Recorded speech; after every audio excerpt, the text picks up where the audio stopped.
Assalamualaikum warahmatullahi wabarakatuh. Salam sejahtera, Shalom, Om Swastiastu, Namo Buddhaya, salam kebajikan. Selamat pagi, Bapak-bapak, Ibu-ibu, dan teman-teman semua di seluruh Indonesia dan juga di luar negeri. Selamat datang di pelatihan secara daring, Histology Based Rapid Reproductive Analysis for Tropical Fish. Saya, Eni Buhari, akan menjadi moderator di acara ini.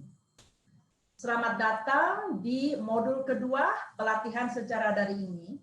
Kalau Bapak Ibu mungkin ingat 2 minggu yang lalu, tanggal 18 Januari dan 21 Januari, kita menerima pelatihan modul 1, di mana tim instruktur memberikan sharing ilmunya tentang bagaimana cara mengamati dan menginterpretasi preparat jaringan gonad ikan.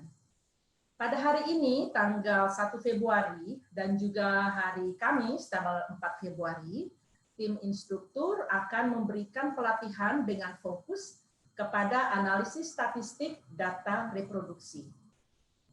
Tim instruktur terdiri dari 3 orang pakar di bidangnya. Yang pertama adalah Dr. Eric Franklin dari the University of Hawaii, dan yang kedua Dr. Ken Necker dari Bishop Museum, juga dari Hawaii, dan yang ketiga Dr. Ross Langston dari Windward Community College, juga dari Hawaii. Untuk bapak-bapak dan ibu-ibu yang baru bergabung di hari ini, saya ingin menjelaskan sedikit aturan main ya pelatihan kita ini, house rules, bahwa yang pertama mic atau speaker dari peserta sudah dibisukan secara otomatis oleh sistem sehingga tidak mengganggu proses pelatihan. Jadi nanti pada saat sesi pertanyaan, Bapak Ibu bisa angkat tangan atau raise hand di bagian bawah frame Zoom Bapak Ibu. Nanti saya sebagai moderator akan memilih beberapa peserta untuk diberikan kesempatan bertanya secara live. Bagi mereka yang ingin bertanya dengan cara mengetik, bisa mengetik atau mengklik tombol Q&A di bagian bawah dari frame Zoom. Dalam bahasa Inggris boleh, dalam bahasa Indonesia boleh. Nanti salah satu dari tim instruktur akan menjawabnya. Selain itu, Bapak Ibu bisa juga menyampaikan pertanyaan dengan email ke alamat tanya.histology@gmail.com. Berikutnya, buat Bapak Ibu yang ingin mendengarkan pelatihan ini dalam bahasa Indonesia, kami juga menyediakan penerjemahan simultan langsung secara paralel. Di bagian bawah dari Zoom frame Bapak Ibu ada tombol globe ya, bola dunia. Di situ bisa diklik dan bisa dipilih bahasa yang dikehendaki. Mungkin itu dulu aturan. Oh, yang terakhir, untuk bisa mendapatkan gambar yang jelas dari materi pelatihan, maka di pojok kanan atas ada pilihan tombol Speakers View, sehingga Bapak Ibu bisa langsung melihat screen secara besar dari setiap pembicara yang berbicara. Mungkin itu dulu, tanpa berpanjang-panjang lagi, saya serahkan mic kepada Bapak Eric Franklin. Eric, time is yours. Thank you, Ibu Eni, for that introduction, and thank you to the Ministry of Marine Affairs and Fisheries for supporting this training. For those of you that did not participate in the first week of this training, my name is Eric Franklin. I'm an associate research professor at the University of Hawaii and serve as the technical lead for fisheries science for the Supplemental Technical Assistance to the USAID Sea project, managed by Tetra Tech, funded by the Walton Family Foundation. This training is part of the Supplemental Technical Assistance project. During this training, we'll present you with an introduction to the histology-based analysis of tropical fisheries to provide life history information that is useful for marine conservation and fisheries management. These methods have been deployed and refined over the last 10 years in the Indo-Pacific region by the instructors. The approaches are described in detail in a standard operating procedure document that we have shared with you. The training is presented in 2 modules. Last week, during the first module, we provided an overview of the anatomy, development, and classification of fish reproductive structures. We reviewed male and female reproductive structures and shared images of fish gonad sections during instruction and provided interactive feedback to assist participants during the training and in preparation for the exam on that module.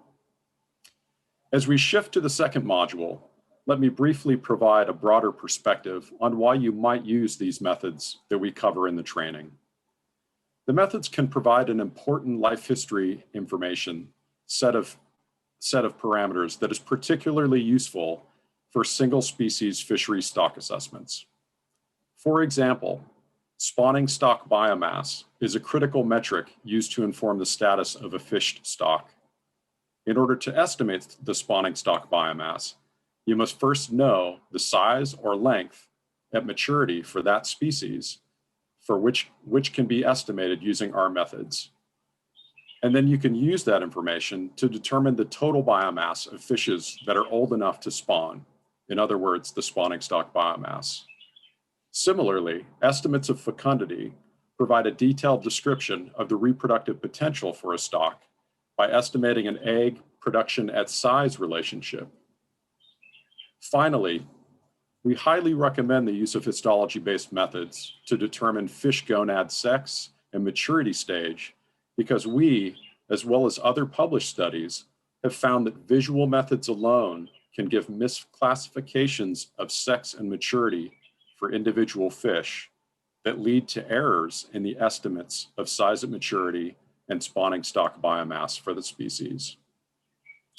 Beginning today, the second module introduces the statistical analysis of reproductive data, including methods to calculate weight-length relationships, bimodal size comparisons, size at maturity, sex ratios, fecundity, and spawning periodicity. We will provide an example data set and use it to demonstrate the different analysis methods using both Excel and R software. Similar to the first module, an exam will be offered for participants to test their knowledge of the course materials. The exam will be offered online for the rest of the year and can be taken as many times as necessary to achieve a passing grade. Once the exam is passed, the participant will receive a certificate of completion issued from the University of Hawaii. Thank you again for participating in the course. We look forward to sharing the remaining materials with you and helping you learn more about tropical fish reproduction. I'll now pass you on to my colleague, Ken Longenecker, who is a good man and thorough, to begin this week's training. Terima kasih. Terima kasih, Eric. Don, salamat pagi. Thank you all for joining us today. I am very pleased to see that such a large number of individuals have come back to join us yet again. My job today is going to be to show you some statistical analyses that can be performed in Excel. A bit of a background on what I'm going to do today. When people registered for this course, we asked, what is your experience in Excel? And we had many types of answers, from I'm not sure to I'm an expert in Excel.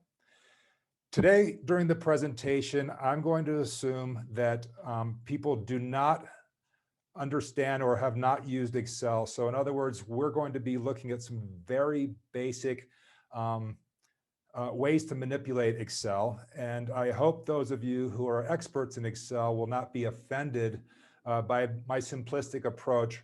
Rather, I want to be sure that nobody is left behind as we go through these analyses. The other thing that I would like to highlight is that the analyses we are doing today are histologically verified. So the data that we will be using for these analyses rely on you having, or the user having, determined the histologically verified the sex and maturity status of a fish. And I'll show you examples of what I mean as we go through. So what are we going to be doing today? First, I'd like to show you the sorts of files that we're going to be using and that are available to you. These are the names of those files. If you don't have them right now, don't worry about it.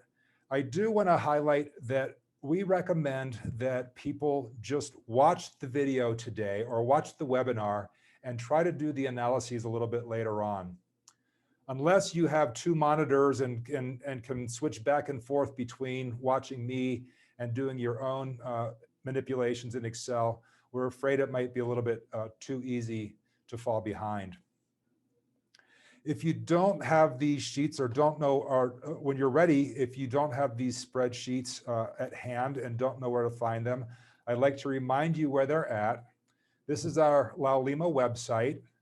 You would just go to resources, and here we have several things organized for you. Eric mentioned the standard operating procedure, which we are following in this course, and that is available to you here. And here are the Excel spreadsheets that we will be using. So there's all three of those available right in the front when you click on the resources. I'd like to point out another feature while we're in here.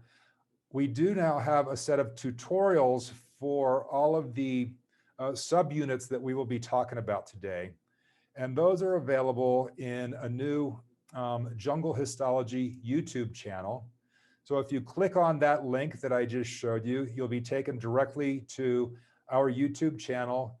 And you can see that we have very brief videos introducing you to all of the topics that I will be covering today.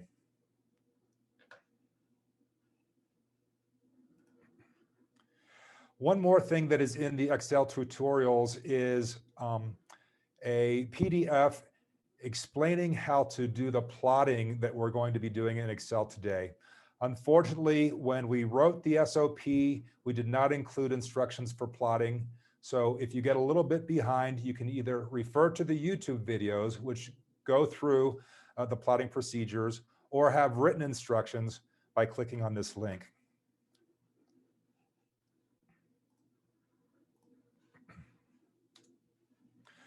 I'd also like to remind you, and I mentioned this during our last session, that in order to succeed at these Excel analyses, you will need both the data analysis tool pack and the solver add-in.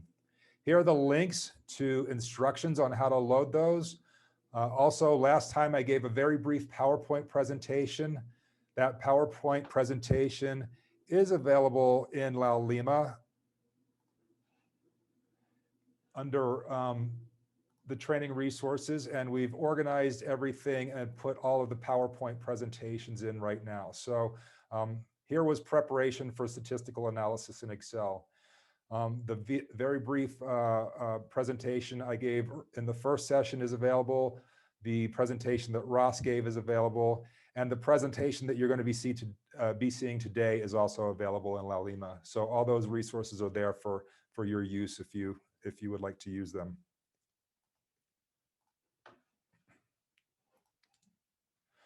So the format that I'll be following today is for each of those subsections or each of those topics, the weight-length relationship, the sex-based bimodal size distribution, size at maturity, sex ratios, length fecundity relationships, and spawning periodicity. I'll give a brief introduction in PowerPoint. We'll switch over to Excel and show you how to do the statistical analysis. Then we'll stay in Excel and I'll show you how to plot the results of these analyses. And then we'll wrap up each section with a question and answer period. Okay. The first thing I want to be sure that everybody knows how to do is add data to these Excel spreadsheets. So I'm going to be using the file called SOP data template, and I'm going to try to zoom in on that right now and show you what I mean. Okay, so we'll be looking for this spreadsheet. And if you take a look at that right now, you can see that there are no raw data in what we call the data worksheet. So I'm in this data tab right now. That means that if you click on any of these other worksheets down below. This is the weight length one, the bimodal one. There's not much in there, or in some cases, it's waiting for you to provide it with some information. Okay. As soon as you enter those data, then you will see that a lot of these columns and cells become auto-populated. So the easiest way to get data in there is to go to the data spreadsheet, which is named raw data IDLL, and that was named after our imaginary species, Letjanus langstonii, that was processed in Indonesia, was what the ID stood for. So to copy these data, the simplest thing you can do is just click here on the upper left-hand corner, and that selects everything in that worksheet.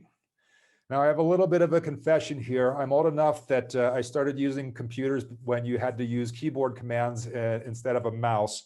So I'm a little bit more comfortable using those keyboard commands to move around in Excel.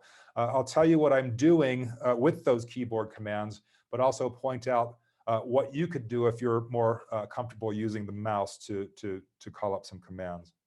So for me to copy, I just hit Control-C. And that will copy everything in this worksheet. Or you could click up here in the corner on copy, which would accomplish the same thing. Then we just go over to our data template, click in that same upper left-hand corner. I'm going to click or enter Control-V for paste, or you could use the paste command here if you're more comfortable with the mouse. Then I'm just going to go across some of these tabs down on the bottom and show you what happens. So now when this was previously blank, we've got some information incorporated into there. We're still going to do some analyses, and these lines here are just placeholders waiting for us. Some of the sex ratio information has already been pre-populated and statistical tests have been run. And then some of the information for fecundity is there already, just as examples.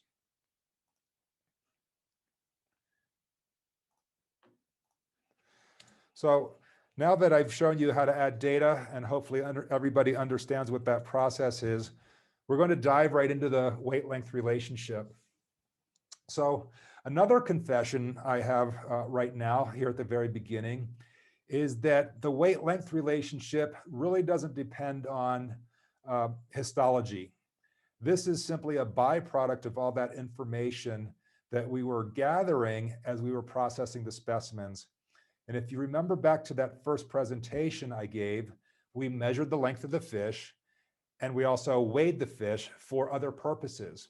But now we have this information that we can use to generate a weight-length relationship. So this doesn't depend on histology, although we can do some tests that do depend on histology, and I'll show you those towards the end of this little section. But the reason we do the weight-length relationship is because, as Eric mentioned earlier, a lot of the fishery models do depend on biomass estimates. So if you have a bunch of length measurements for fishes, you can take these weight-length relationships and come up with what we believe or what should be very accurate estimates of the weight of the fish just by knowing its length. Okay. So what I've shown you right here is a plot of the raw data. These are all of the weights and the lengths of those specimens in our example data set. The lengths are on the x-axis and the weights are on the y-axis. The way that we typically describe a weight-length relationship is as a power function. That is, weight equals some parameter A times the length of the fish raised to some parameter B. And when you calculate this weight-length relationship, basically this equation describes this curve. And it's this curve that we can use then to estimate the weight of a fish if we know its length.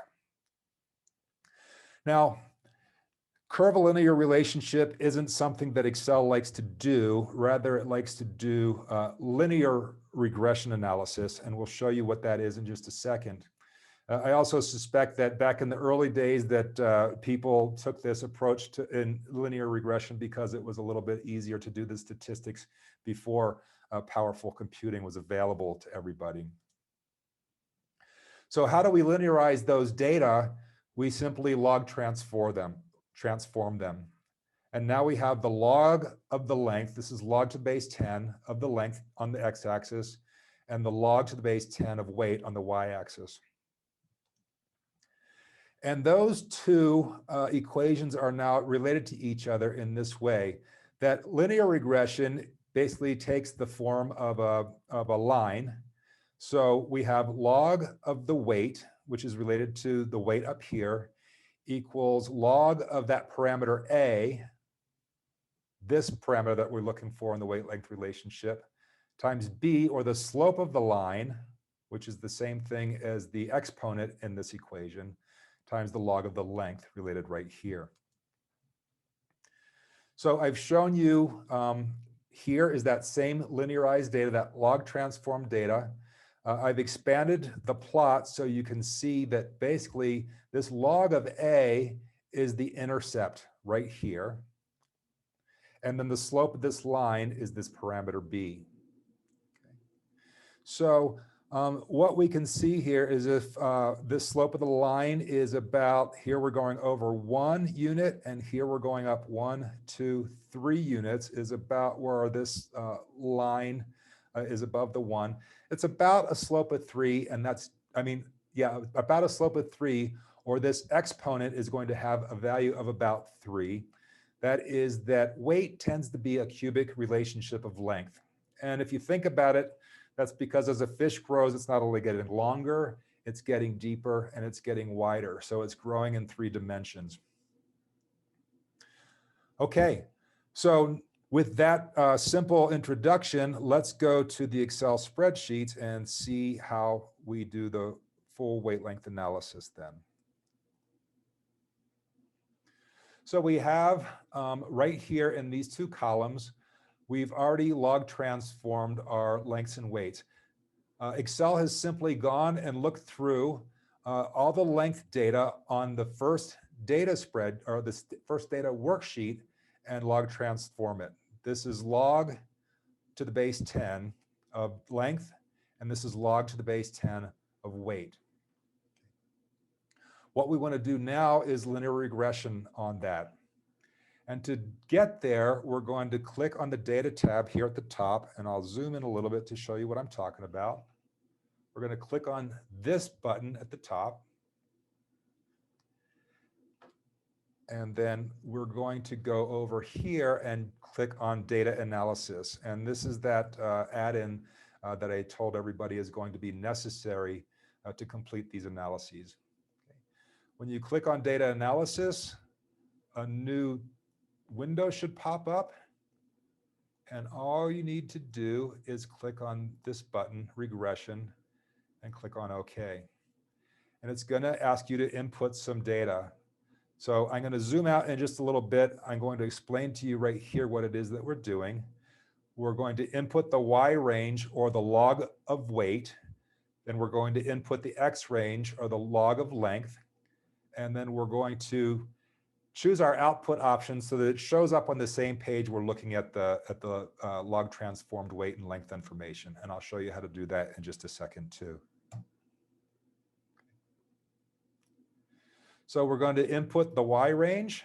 We'll just click here on the top button, log weight. Let me get myself out of the way here.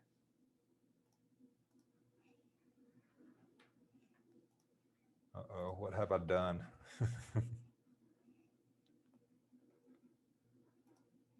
Okay, let me try that again.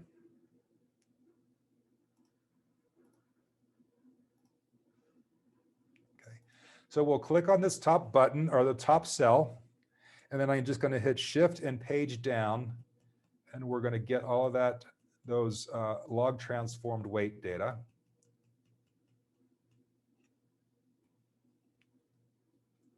Okay, then we're going to go back and click on the input X range, which is the log of the length. And we're going to do the same thing, Shift page down until we select everything.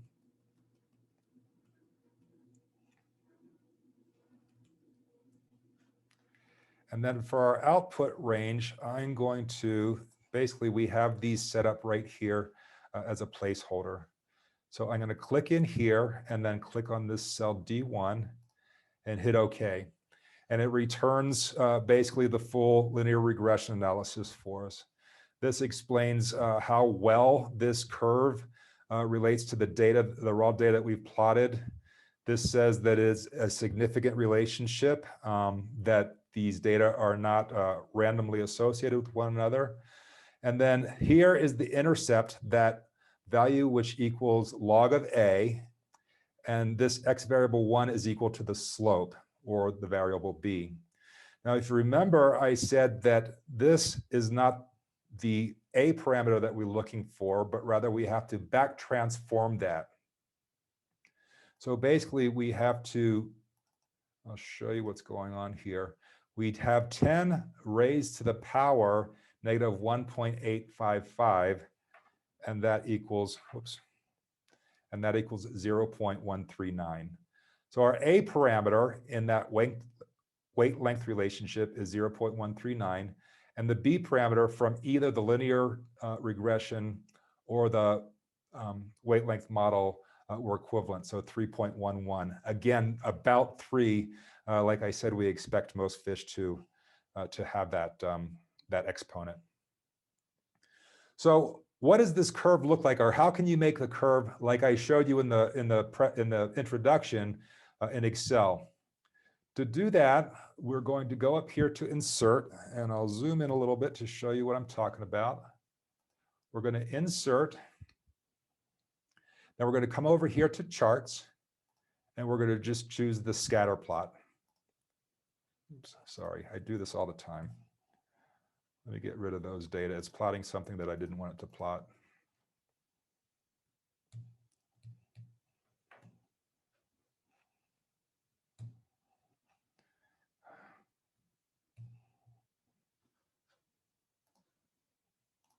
Bear with me, please. Okay, so I have no data selected now. I'm going to go back to insert, and I'm going to choose that same scatter plot. And now basically we've got a graph with no data in there. Normally we would select data first and then choose plot, but this one we want the raw data, so we're going to refer back to the data worksheet. So to do that, click anywhere in here. Then I'm going to right click and choose select data. And this is going to pop up. Don't worry about it right now. We're just going to go over to the data page.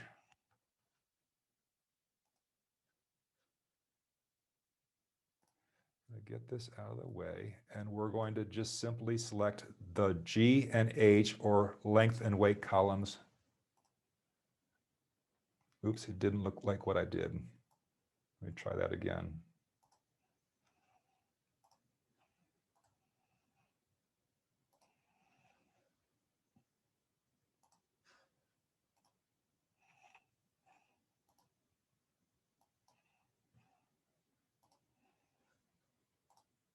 Okay. Excel fools me sometimes. So here we have our length weight relationship, similar to what I showed you on that first plot in the introduction. We're going to change this up a little bit, and I'm going to show you how we add various elements that make this kind of a publication quality plot. We're going to make sure that we're on chart design here, and then go over to add chart elements. And we're going to add axis titles, both a primary horizontal and a primary vertical. And we can zoom out again. Then I'm going to take some time and rename these by just selecting on them at the bottom or the x-axis. We have length in centimeters. And on the y-axis, we have weight in grams. The next thing I'd like to do is get rid of all this open space. We're wasting space in the graph. So to do that, we're going to come up here to the Format button. Let me show you what I'm looking at. We're going to click on Format and then go all the way over here to the left. And we would like to format that horizontal value. And then sometimes a format page pops up automatically. Sometimes you have to prompt Excel to do it. In this case, I do. So we just below here, click Format Selection. And a new menu pops up. We want to be sure that we've selected Access Options here, or this little graph looking button. And then we look at our plot and see that basically we have no data points below 15 centimeters. So I'm going to change this value to 15, and we're going to expand our plot a little bit so it looks a little bit better. Okay. The next thing that we would like to do is add the trend line. In other words, that weight length line that describes those data. To do that, we come up here and click on this little plus button, which is called Chart Elements. Whoops. And we're given a series of choices, and we want to go to trend line. I'll zoom in a little bit so you can see what I'm looking at. We want to go to trend line, click on this arrow to the right, and get more options.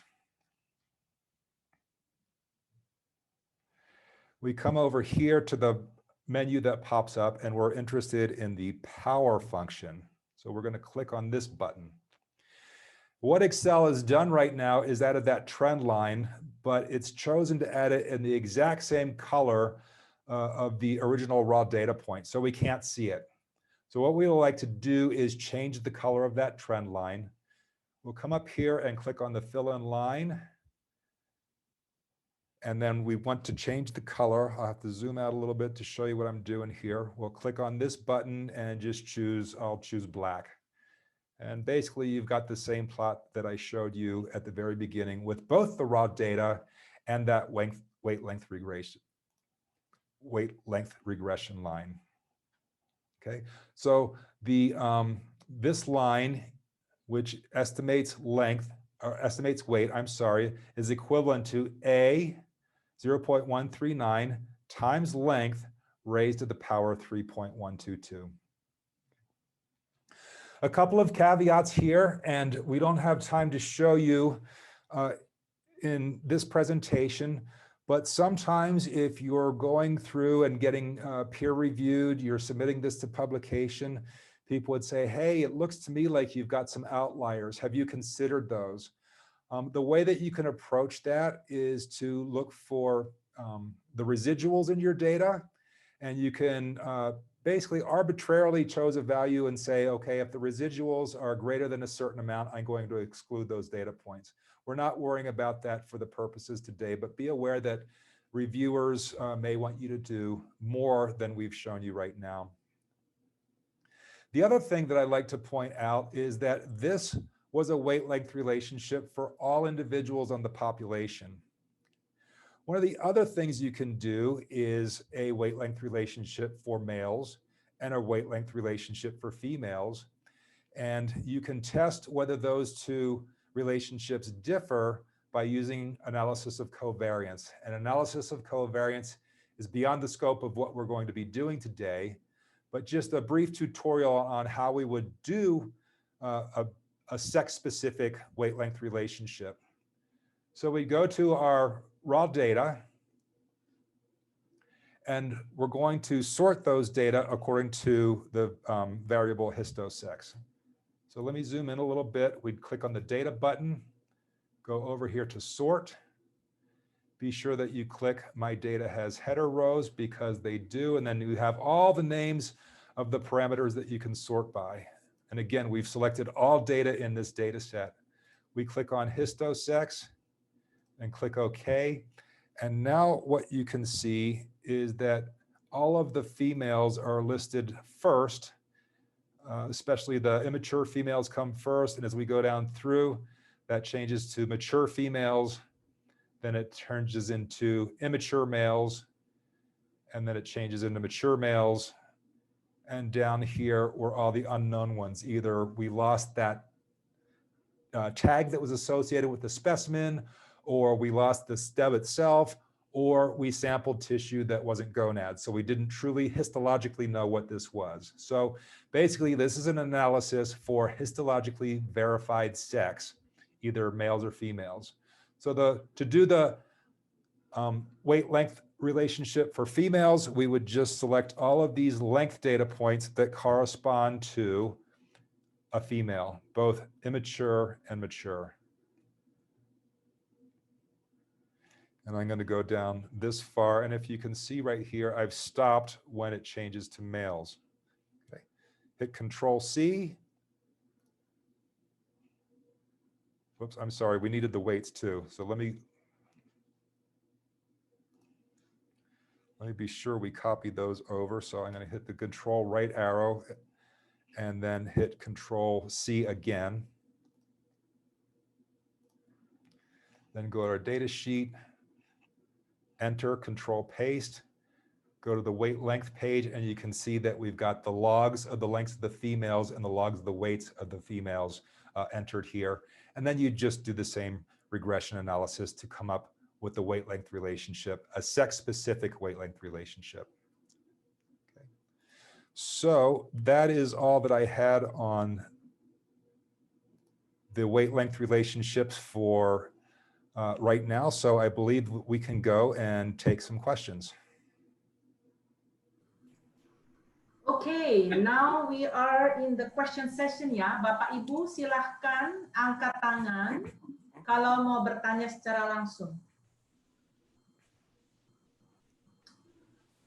Oke, silahkan. Pak Agung Abadi. Pak Agung Abadi, silahkan Pak. Ya, Ibu, baik. Terima kasih atas kesempatan yang diberikan. Thank you. Yang saya ingin tanyakan, beberapa spesies ikan itu pertumbuhannya ada allometric positif dan allometric negatif, di mana panjang dan berat ikannya itu ada yang panjang sekali, ada yang tidak. Ya. Kenapa setiap kali kita melakukan perhitungan tingkat kematangan gonad, hal ini berhubungan panjang dan berat. Padahal beberapa spesies itu memiliki karakteristik pertumbuhan berat dan panjang yang berbeda-beda. Terima kasih.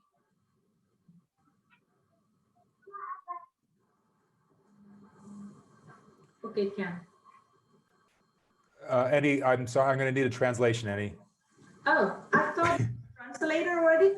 Okay, so the question was about this allometric. Now I forgot what he said. The weight and length relationship.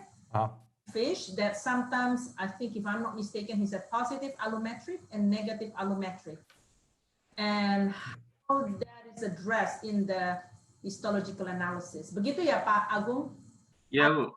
I thought the translation, the interpreter. Yeah, I don't hear a live translation. Sorry, Annie. So I'll need you to translate for me.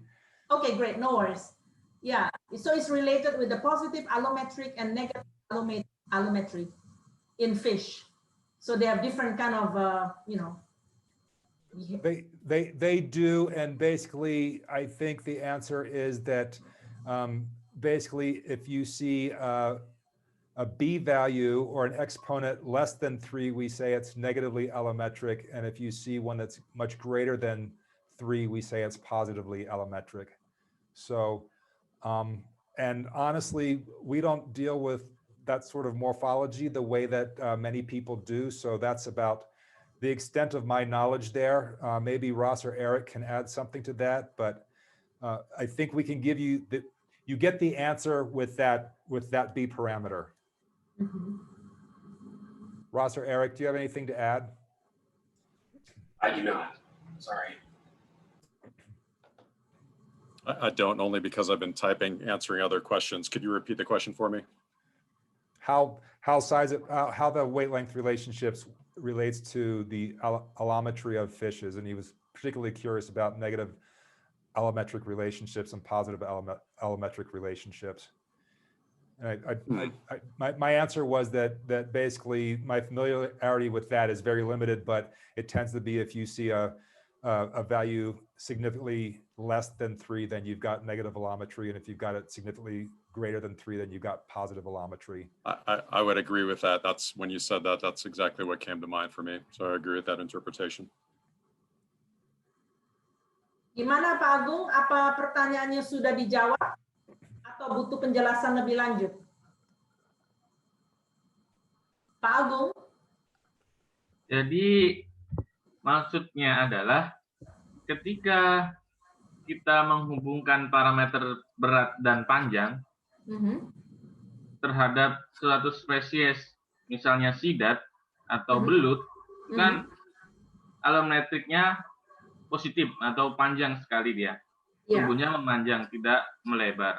Jadi korelasinya itu bagaimana? Maksud saya korelasinya hubungan antara berat dan panjang terhadap tingkat kematangan gonad. Padahal ada beberapa spesies yang alometrik positif atau alometrik negatif. Okay, so I missed the point of maturity. So he was asking that some species like Anguilla, for example, eel, have a very elongated form. So the allometry is, I forgot which one, positive or negative, more longer than wider, right? And how that weight and length relationship for that particular character affect the maturity of that species. I don't know how that would affect the maturity of the species. It might, in fact, be the opposite, that the maturity of the species affects the allometric relationship, in that as the fish gets longer and especially becomes mature, you might expect a greater or a more positive allometric relationship. And I believe the way that you could examine for that is, instead of, if the participant remembers that I went through and selected all females, you could instead select all immature females and compare the length-weight relationship for immature females to the length-weight relationship of mature females. So I think that's how you could get at that answer of, does the allometry change with the stage in the life? And I'm not sure if I quite answered the participant's question exactly, but if I'm understanding what he was getting at, we might be kind of approaching some of the information he might be after. So in other words, because you've taken the time to histologically identify what the maturity stage is, you can then break those weight length relationships down into smaller and smaller units, or and in this case, it would be mature and immature.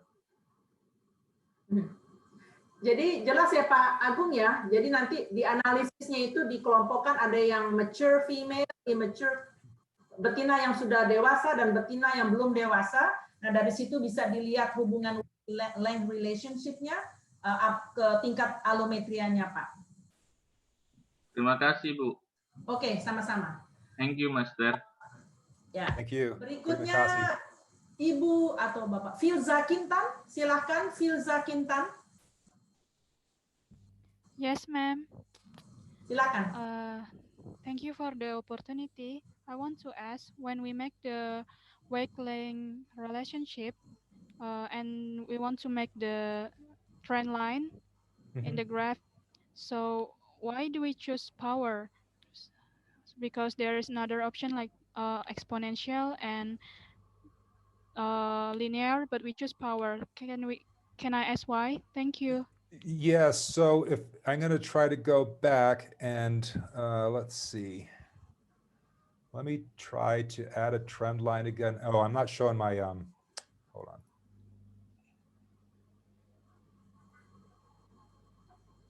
So the trend lines that are available,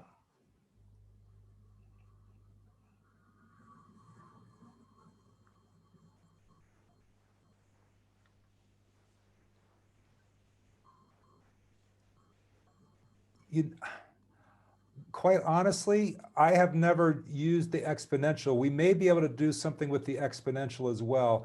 The power function, let's see what we end up with exponential. And then let me see if we can have it display the equation on the chart.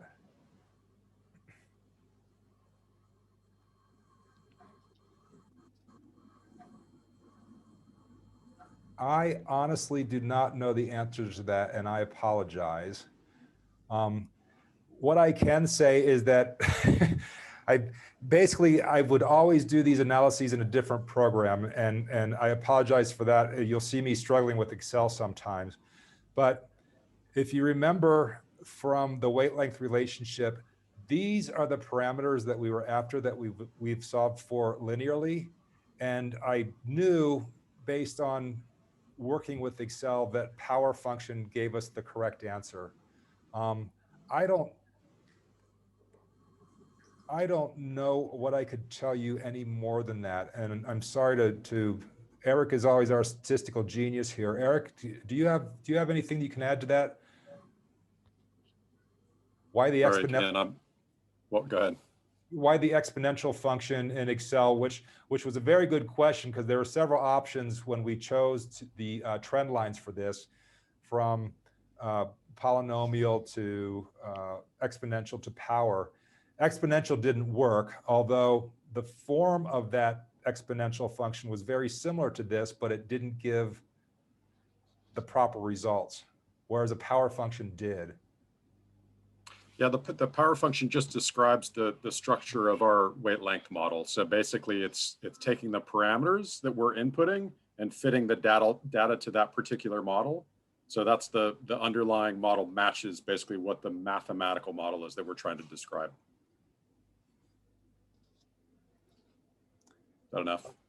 I think so. It's one of the, okay. I was not able to satisfactorily answer the participant because I wasn't sure why. Okay. So bagaimana Bu Filza? Okay.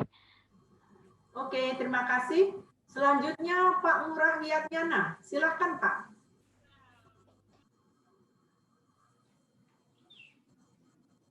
Pak Ngurah. Ya, terima kasih banyak. Bertanya. Halo? Iya, silakan Pak. Saya ingin bertanya, tadi kan untuk mengukur hubungan panjang berat, itu berapa jumlah sampel masing-masing ikan ini untuk diukur? Apakah sama untuk ikan ukuran kecil dan sampai besar? Berapa untuk agar secara statistik itu valid jumlah ikan yang diukur untuk panjang berat ini? Saya kira itu aja pertanyaan saya. Okay, so the question is, what is the optimum number of sample that need to be measured to have a good statistically significant weight length relationship analysis?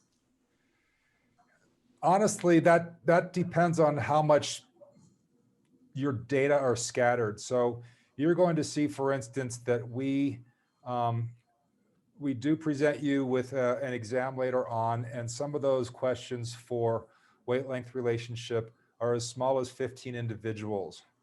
So if you had, and we built those data sets. So if you spread those 15 individuals over a series of size classes, you could get a very good weight length relationship. However, if you collected a bunch of fish that had pretty much the same or a very small size range, you're not going to get a very convincing weight length relationship. So my answer would be to sample over a large size range and then see how well your the length weight relationship describes your raw data. And again, you can see that through the R-square value. A, we look for significance. If the test results are less than 0.05, we say, yes, they're significant.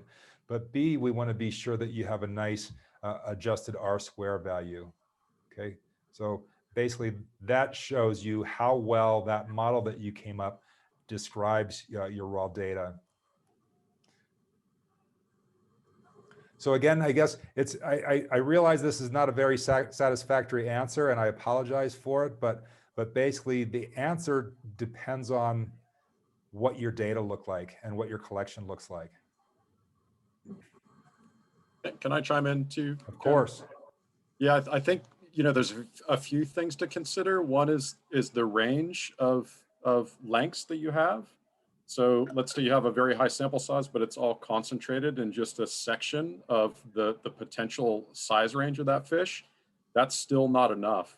So you not only want to make sure that you have a high enough sample size, that you're trying to capture what the true nature of that model is and encompass some of the variability Ken's talking about, but also to encompass the size range across which you can estimate lengths for both small and big fishes.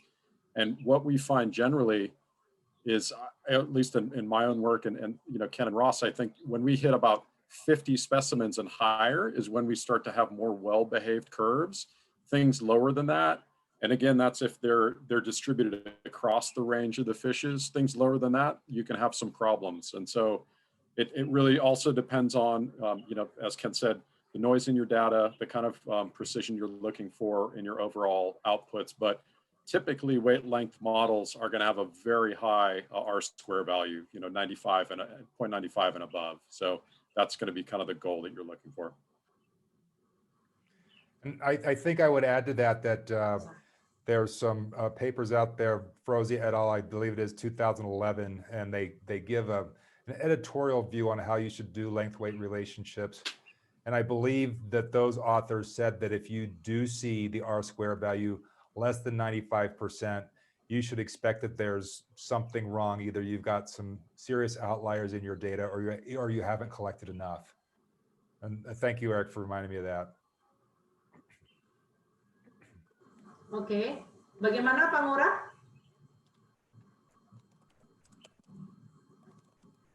Pak Ngurah, bagaimana? Iya, ada satu lagi, boleh ada satu lagi pertanyaan?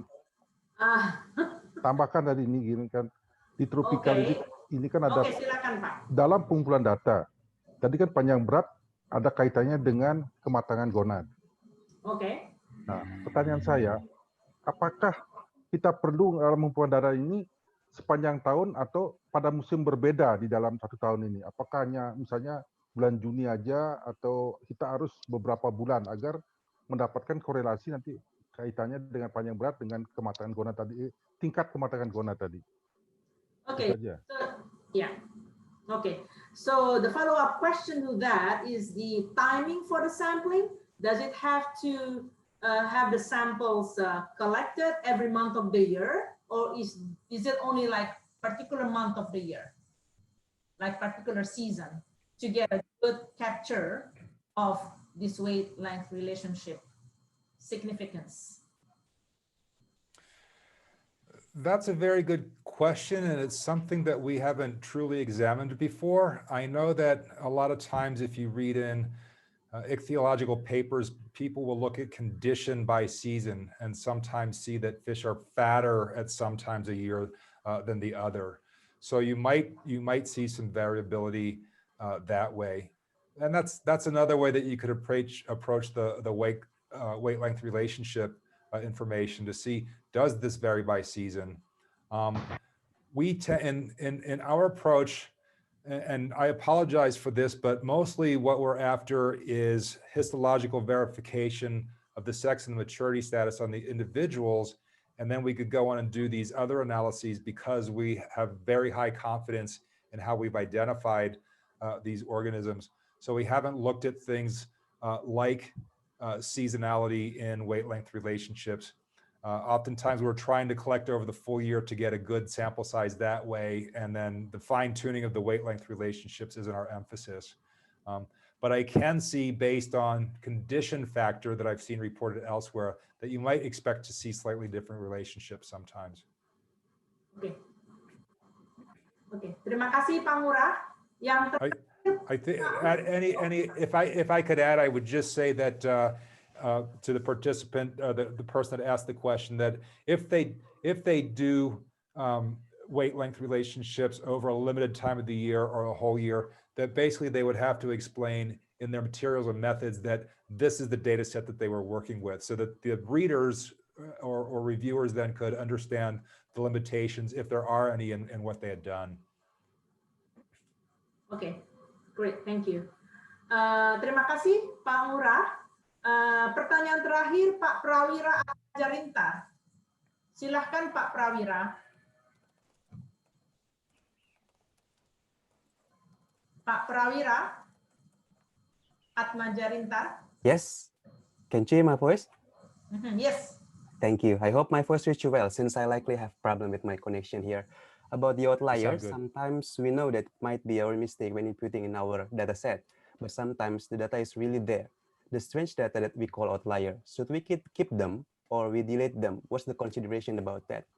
And once more, talking about analysis of covariance is very interesting. If we still have time in this training, it will be nice if you can share how to do that to us. Thank you, Ken. Thank you for the question. I'm gonna answer the second one first. I am not aware of any way in Excel that we can do analysis of covariance. So I apologize for that. Basically, what I would point you to is some statistical textbooks that could explain how to do it. I don't know.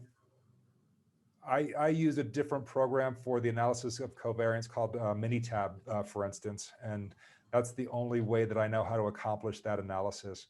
What I can tell you is that to do the analysis of covariance, you would also do that on the log transform data. So in other words, you have a linear data set that you're comparing to one another is how you can do it. But I apologize that analysis of covariance is beyond the scope of this. For outliers, we have taken a series of different approaches, and let me see if I can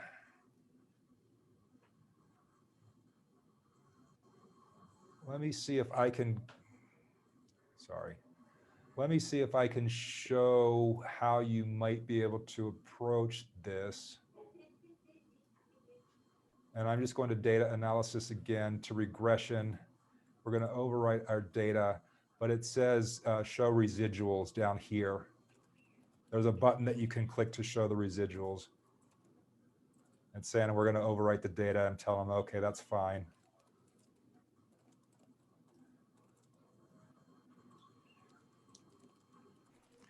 And you can see that the residuals tend to be less than 0.1 all over the place. And I'm just throwing out basically an arbitrary number right now.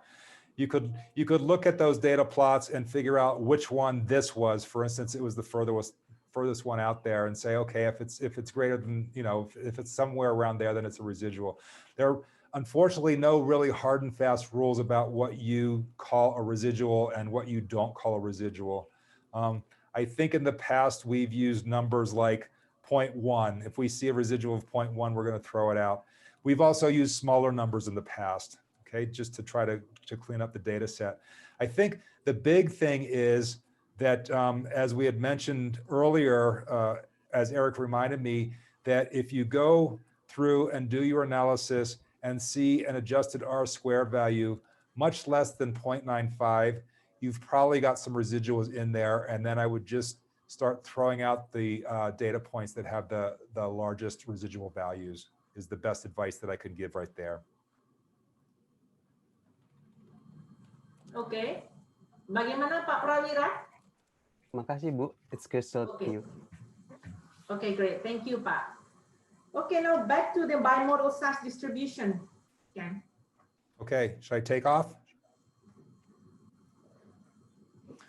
Okay, we're going to move on. Thank you all for sticking with me for that one. Thank you for the very good questions. I hope I answered at least some of them adequately, and I apologize to those that I could not satisfactorily answer. We can try to follow up with those later on if you would like to.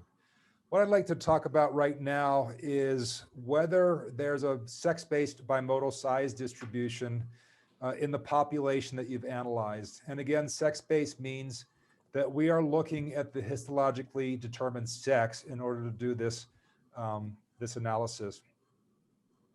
Here, I've simply plotted out length frequency plots for males and females. So for 16 centimeter fish, we had about 13 females and we had about 5 males, okay? Whereas up here at about 32, we had, let's say 28 males, I apologize, and no males. And this just tells us how many individuals of each length there were in the population that we analyzed. What we would like to do is test to see if the means are significantly different. And here, I hope you can see this. I've just drawn a line here, the mean for the females and the mean for the males. And we're just going to do a test right now to determine whether those are significantly different. Now, why would we do that? The simple answer is that back in the old days, a significant size-based, sex-based size distribution, bimodal size distribution, suggested that maybe your species that you've analyzed changed sex. And it would make people take a closer look. In fact, at one point in time, people would kind of accept that as pretty good evidence that you had sex change going on. That's not accepted right now because there's a lot of different reasons why you can have a sex-based bimodal size distribution other than sex change. But again, the concept was, you can see here that in the smaller size classes, we've got mostly females in this case, and in the larger size classes, we've got mostly males. And this is what you would expect if the species first matured as females, and then sometime as it grows during its life, changes sex into a males. The smaller ones would be females, the larger ones would be males, okay? Again, this is not accepted as diagnostic of sex change anymore, but if you do see this, it might suggest that, hey, maybe I should take a closer look at the slides to be sure that I'm not seeing any ovotestes in there. Okay. So I'm gonna also come back a little bit later on and then talk about what these sex-based bimodal size distributions can mean in terms of sex ratios. So please keep this plot in mind for a little bit later on. So how do we test for this? I'm going to take us back to our Excel spreadsheet. Let me get my head out of the way. And we're going to go down to the tab for the worksheet called bimodal. We're going to click on that. And what you're going to see right away is, unfortunately, this is one of those worksheets that's going to take a little bit of extra effort on your part to determine whether there's a bimodal size, sex-based bimodal size distribution. We're going to go back to our data worksheet. We're going to simply choose length. And I'm going to just hold down the control button while I click on the top of that column. We're also going to click on histosex. So I'm selecting both of those and I'm copying both of those columns right now. We're going to go back to the bimodal sheet and just hit Control V. Oh no, hold on. Didn't want to do that. I apologize.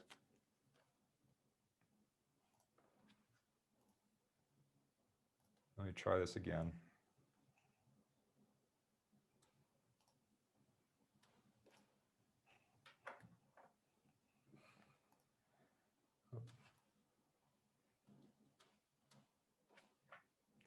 Okay, I'm holding down the control button.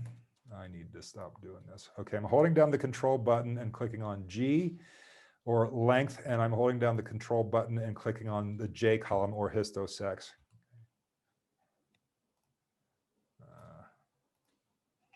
Trying that again. Holding down the control button, clicked on G and clicked on histosex.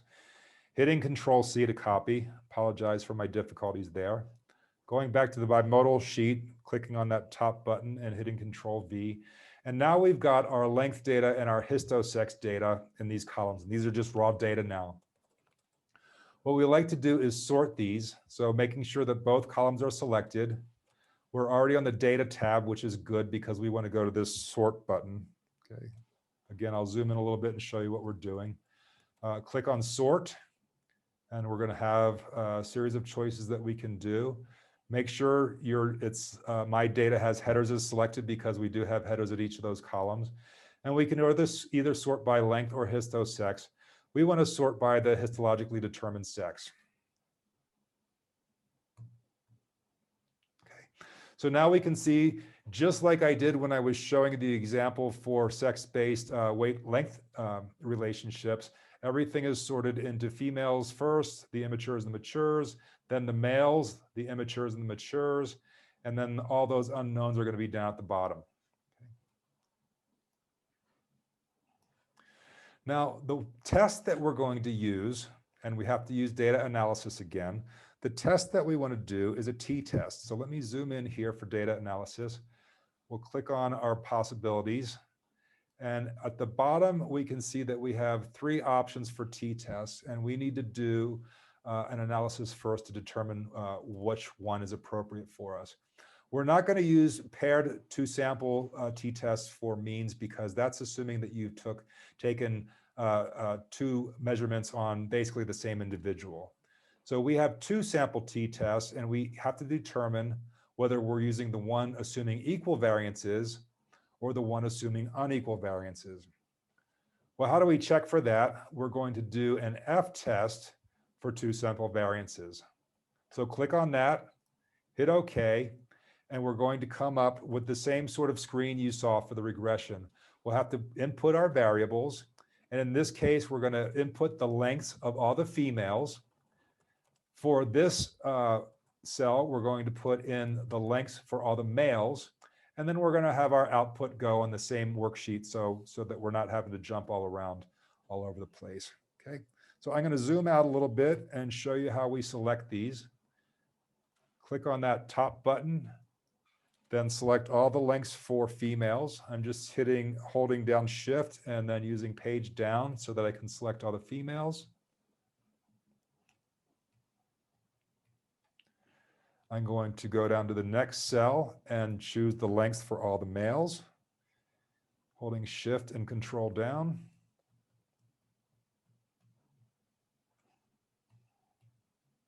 Okay. And then I want the output to go here on the same page, and we've left the placeholder up here on the top. I'm going to choose cell D1 for our output. And here's the results of our F-test. It's telling us that the mean for the variable 1, which was the females, was 23.5. The mean length for the males, which was variable 2, was 28.6. This shows us the variance. But what we're really interested in is whether the variance between those 2 samples were significantly different. And we can determine that with this p-value down here. If the p-value is less than 0.05, we say, yes, the variances were significantly different, and then we would select the t-test assuming unequal variances. If this is greater than 0.05, we say, no, we cannot tell the difference between those 2 variances, and we would select the t-test for equal variances. Well, this value is 8.72 times 10 to the negative 5, or 0.0000872, which is much less than 0.05. So we're going to use the t-test assuming unequal variances. So I'm going to take you back here to data analysis. We're going to choose the t-test assuming unequal variances. Let me zoom in here a second to show you what we're clicking on. Right here, t-test 2-sample assuming unequal variances. Okay, and we're going to get the same sort of cells again. We need to input variable range 1. We're going to select the exact same cells that we selected for the F-test. Variable range 2, the exact same cells, the lengths for all the males for that F-test, and then have our output go up at the top of the page.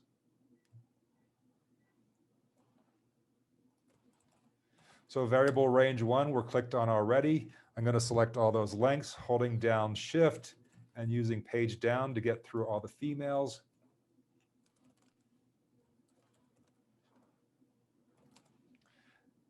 Selecting the next variable, holding down Shift and using page down to select all those variables. But we don't want the unknowns in there, remember. Okay. And then for our output, we're going to click on Output Range, click on that cell, and go up here to the top and have it appear right next to the F-test. So these are the results we're after to determine whether we have a significant sex-based bimodal size distribution. The exact same information here, variable 1 for the females is 23.5. Its variance was 16.57. Variable 2, the mean was 28.6. These are the males. Variance was 26.22. Okay. We're hypothesizing that there was no difference or a difference of 0 between those 2 means. And to see whether that was significantly different or not, we come down to P for a 2-tailed t-test. If this value is less than 0.05, we say, yes, there was a significant difference in the mean lengths of males and females. If it's greater than 0.05, we say there was no significant difference in the lengths between the females and the males. In this case, we've got 1.59 times 10 to the negative 33. So this is much less than 0.05. So in this case, we're saying that yes, we do have a significant sex-based bimodal size distribution. That is, the females, the mean length of females is significantly smaller than the lengths for the males. Okay. Now, a lot of times we're going to go through and do plots of what we're doing here. In this case, we're not going to do a plot because the sex-based bimodal size distribution basically doesn't mean much in terms of the histological analysis that we're doing. It may suggest that we have sex change, but again, remember that it's not diagnostic of sex change.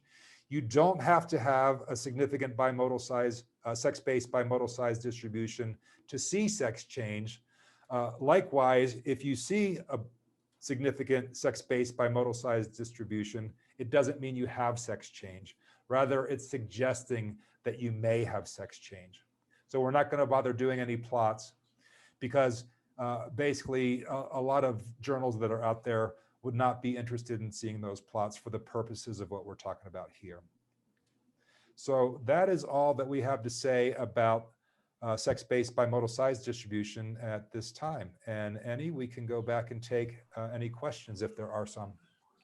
Oke, silakan mulai yang mau bertanya. Saya panggil sekarang Pak Denny Suhernawan. Silakan Pak Denny Suhernawan. Thank you for the time giving to me. Do you hear me? Excuse me? Yes. Yes, very well. Okay, I'm Denny from Udayana University. I would like to ask, I have an experience. I got a small size in length of a fish, but the fish already mature histologically. And then should I put the data in the statistical analysis? It seems that the data is unlikely because the size is abnormal. It means the small size, but already mature. Should I put the data in the statistical analysis? Thank you. I would run through the statistical analysis just to see what the results are. Again, realizing the limitations of what I've just presented, okay? The sex-based bimodal size distribution is only suggestive of sex change, but does not mean sex change and is not diagnostic of sex change. So oftentimes we put it in basically for more of a feature of interest, letting the reader know that we considered it and understand what the implications and limitations of a sex-based bimodal size distribution is. So I think it allows your reader to know that you were being thorough in your analysis. So I would do the analysis for the sake of thoroughness. Oh, I see. Yeah, thank you. Because oh, go ahead. Yeah, because sometimes this unusual data maybe only one individual only to, so we can remove from the data, I guess. It is better to remove it from the data so we don't put the data in the statistical because maybe only one or two individual from the samples total. Yeah. So I apologize, and maybe I didn't make it clear in this case. We are considering for this analysis all females, not just mature females, and all males, not just mature males. So you still may see that there's a difference, even though you have small mature individuals. I see. Okay. Eric? Okay, thank you for the answer. Yeah. I'd second Ken's response, and in your case, I would include the observation of the small mature fish, and realize that as we move on in this course, we'll cover things like size of maturity. And we use what's called an L50, which is basically a logistic regression. So it's a function that fits across your data But realize that L50 will give you a length at which 50% of that size of those fishes are mature, but that sort of creates this S curve. And the end of that S curve that starts with when fish first become mature can actually be quite a bit smaller than L50. So what that model is telling us is that it's biologically possible for you to observe fishes that are quite small compared to what you're saying the size of maturity is within your sample. It's just not going to be a very common occurrence, but I would encourage you to include those sort of data in your analyses. Okay, thank you. Sudah jelas Pak Denny? Yes, thank you, Bu. Thank you. Oke, terima Very kasih. clear. Selanjutnya Ibu Husna. Silakan Ibu Husna. Yes, thank you. I would like to know, do you test the data, the raw data for the homogeneity and also for to standard the data first before the analysis, before doing the analysis? Yes, so that's a good question, and I apologize, but we are skipping over a lot of basic statistics here and assumptions of models. So it's beyond the scope of what we're doing here. Your question is a very good one. Yes, those should be tested for. We have not tested for it in this example. Okay, more we're interested in showing how the actual analyses and the results can be obtained. But you're absolutely correct that those things should be tested for before doing the tests. Okay, thank you. Terima kasih Ibu Husna. So I think now we can continue for the size at maturity session. Okay. So the next thing we're going to talk about is size at maturity, and Eric just gave us a nice little segue in there. There's a lot of ways that you can measure size at maturity, or a lot of parameters that are out there. One thing that you'll see reported sometimes is minimum size at maturity. That means that people will report the smallest individual length of a mature fish. Okay. And like Eric was suggesting, basically fish individuals can mature at much smaller sizes than the rest of the population. What we are after is this parameter called L50. Okay. And this is a parameter that is often imprecisely or incorrectly defined in the literature. So I want to spend a little bit of time talking about what this is. Usually when people say L50, no matter how they define it, what they mean is it's the length comprising 50% mature individuals. Okay. As an example, let's say that we find the L50 is 25.1 centimeters for females of genus Langstonii, and I can't remember what our data set says right now.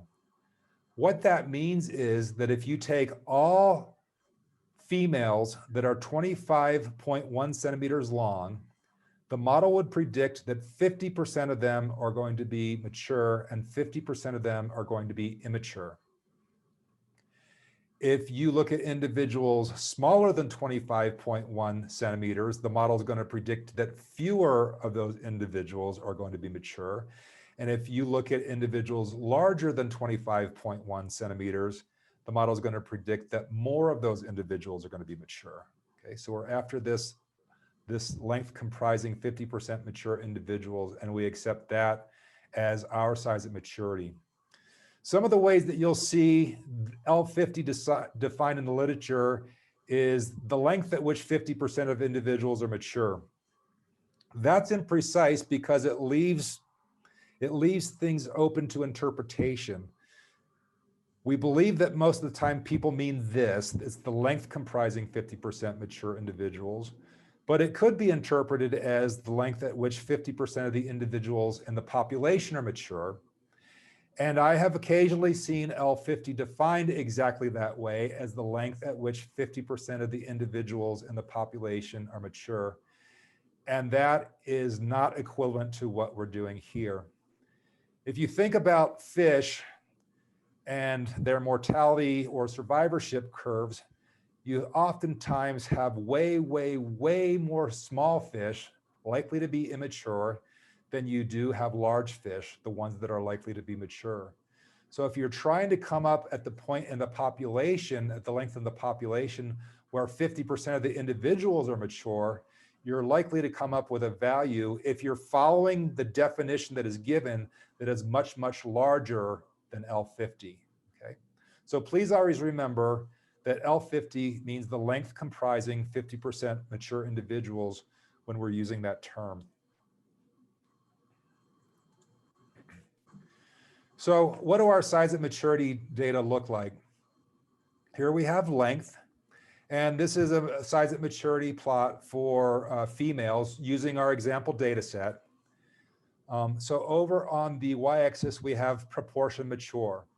So just like Eric was saying earlier when he answered a question, here's a size class. Here we've used 2 centimeter bins. So the fish between 16 and 18 centimeters, average size of the fish that we had was 17 centimeters, and none of them were mature. Okay, so we put 0. When we look at the 18 to 20 centimeter bin, it came out the average size was somewhere around 18.8 or 18.9, and it looks like 0.1, the proportion of 0.1 was mature, or 10% of the individuals were mature. And this goes back to Eric's earlier statement that you can have mature individuals at very small sizes, okay, and much smaller sizes than what most of the population is doing. And it's actually these things that really help us to create the size at maturity plots. So we're hoping to see results such as this, where you've got variation with length. What I'd like you to see is that somewhere up around here, about 50% or 0.5, if you look down, it's about 23 right now, might suggest that we've got a size at maturity of about 23 centimeters.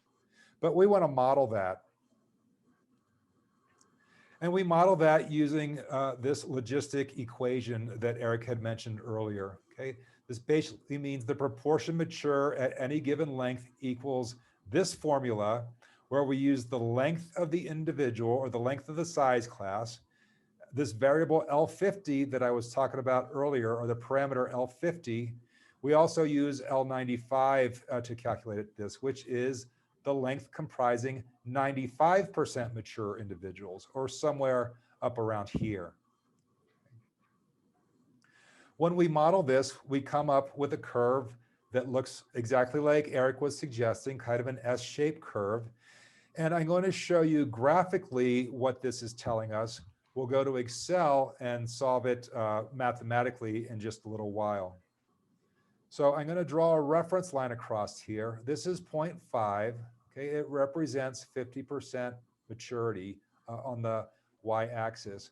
If we go over to the point at which our model and that reference line intersect and draw a line straight down, it should point to size at maturity for this population that we've examined. And that's somewhere in there around 23.8 something, looks like the value. Okay. Well, let's go to the Excel spreadsheet and see how we can calculate size at maturity. I'm going to move my head out of the way again.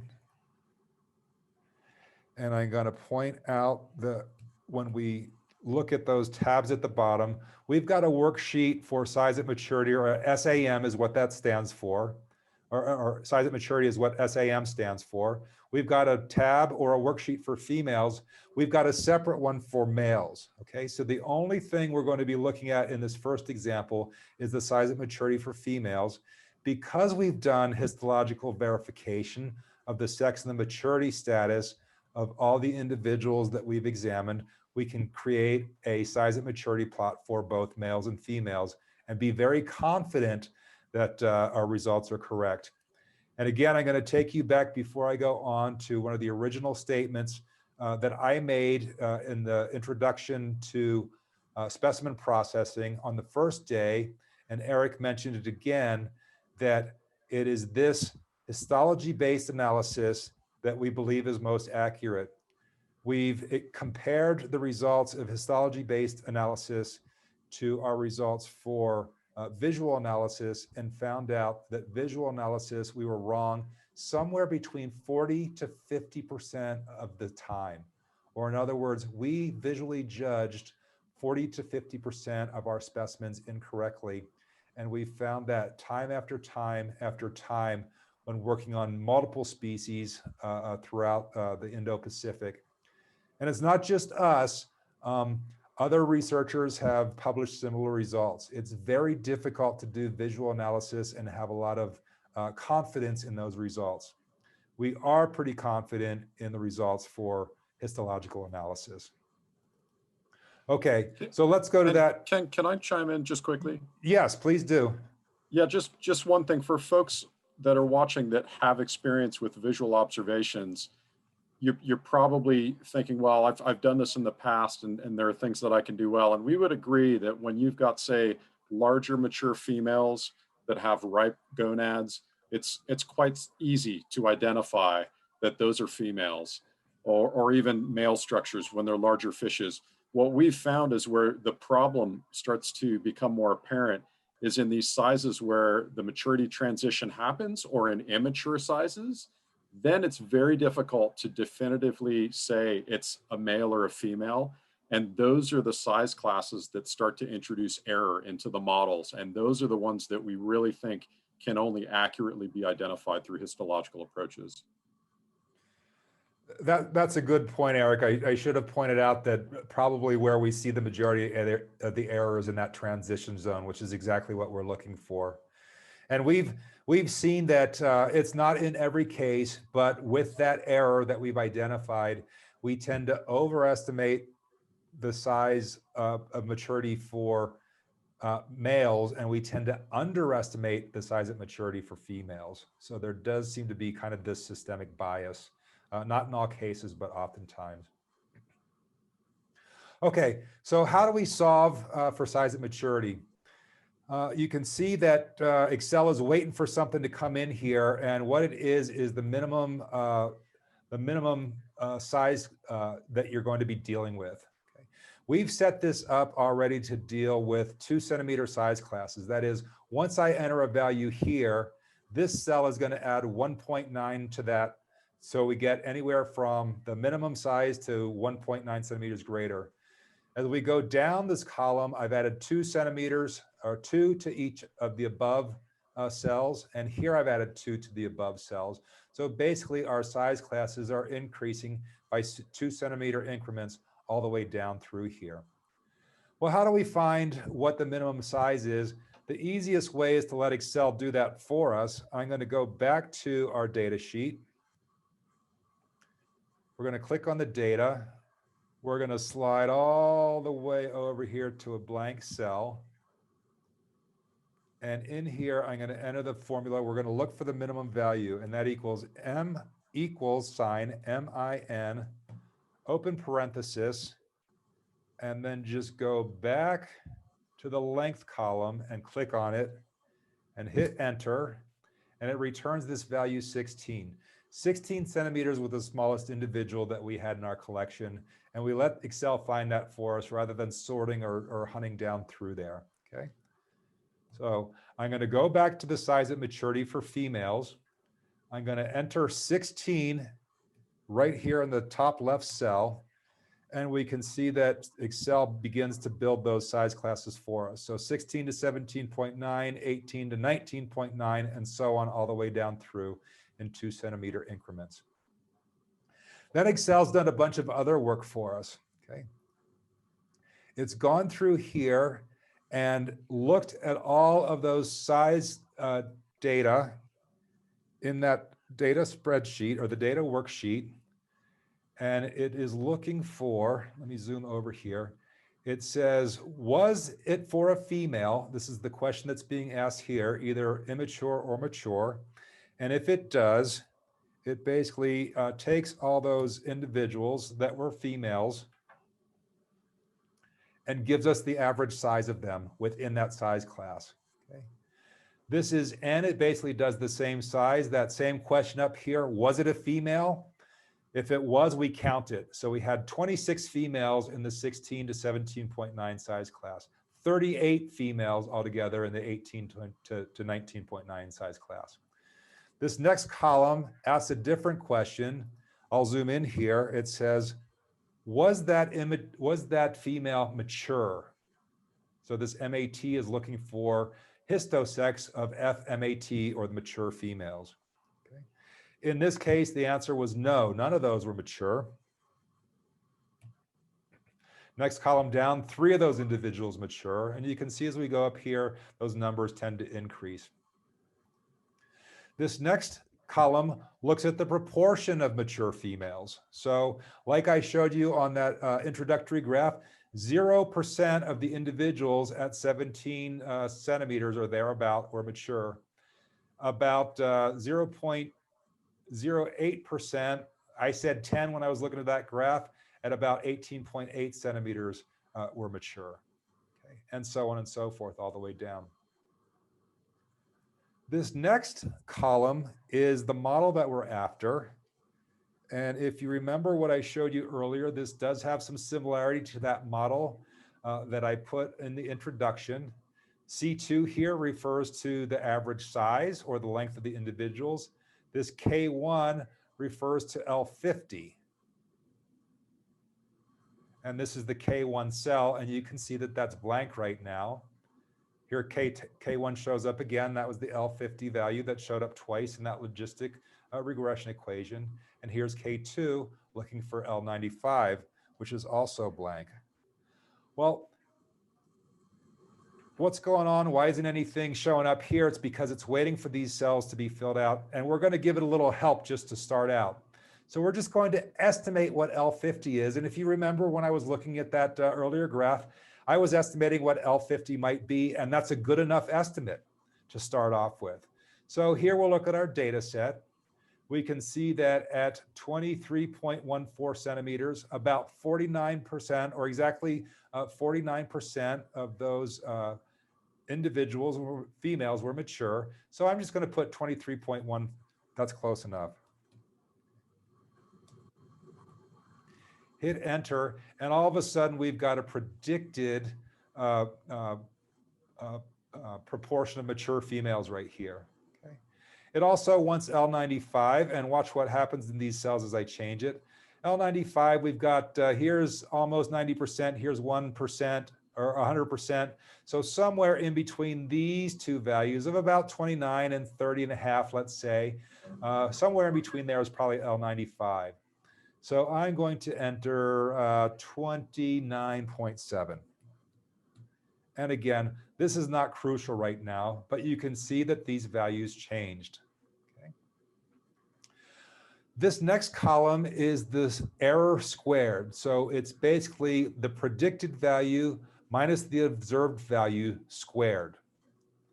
All the way down for all of those values, and over here in this column, or in this cell, we've got the sum of squares, which is simply all of these squared error values added together. What we're going to ask Excel to do is to solve for L50 and L95 such that this value is minimized. And to do that, we're going to need that tool called Solver. That was the other add-in that was going to be necessary to complete these data analyses. And I'm going to zoom in on Solver here, show you what pops up. Drag this over if I can.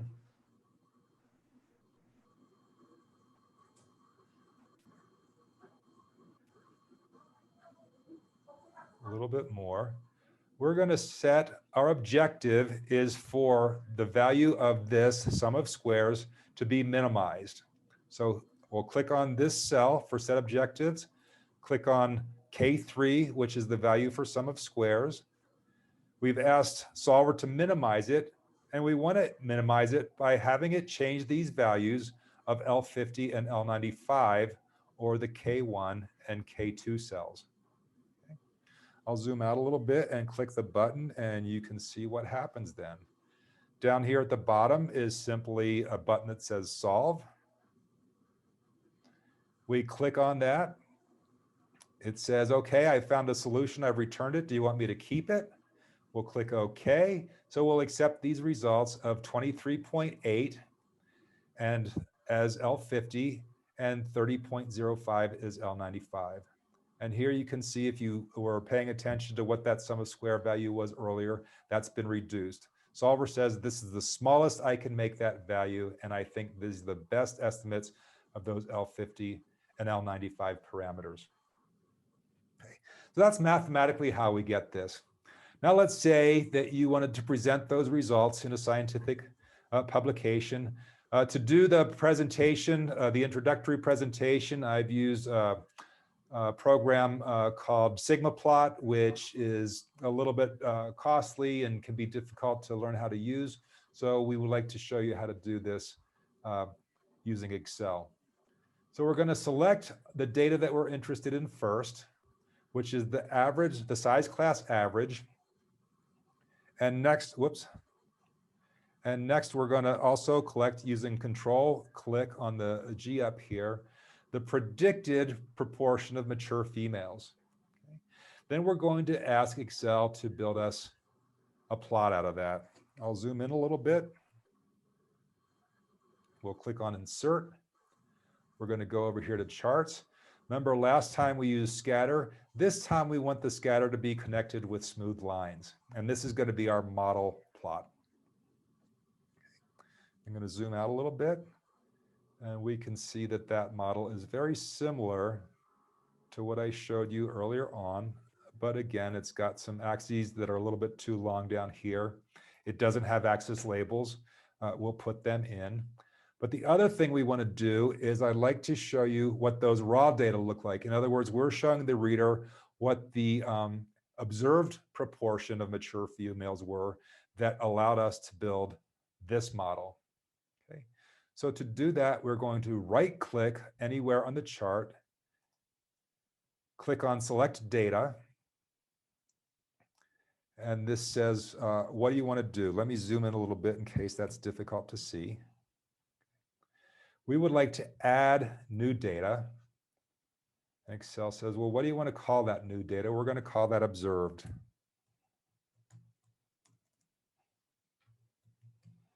Okay. We're going to click on the X values, which is the exact same thing we did for the model, the average size.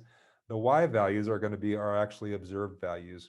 I have no idea what this =1 means, and it really mucks up the results. So be sure that is deleted before you select that other column. Okay. Let's zoom out now. We'll select the X values. Okay, it wants me to do the Y values first because we're in there. So we're going to use the observed proportion of mature females here. And for the X values, the same thing we did for the model, which is the size class average. Okay. So you can see that superimposes it pretty well. We're happy with that. We click on OK.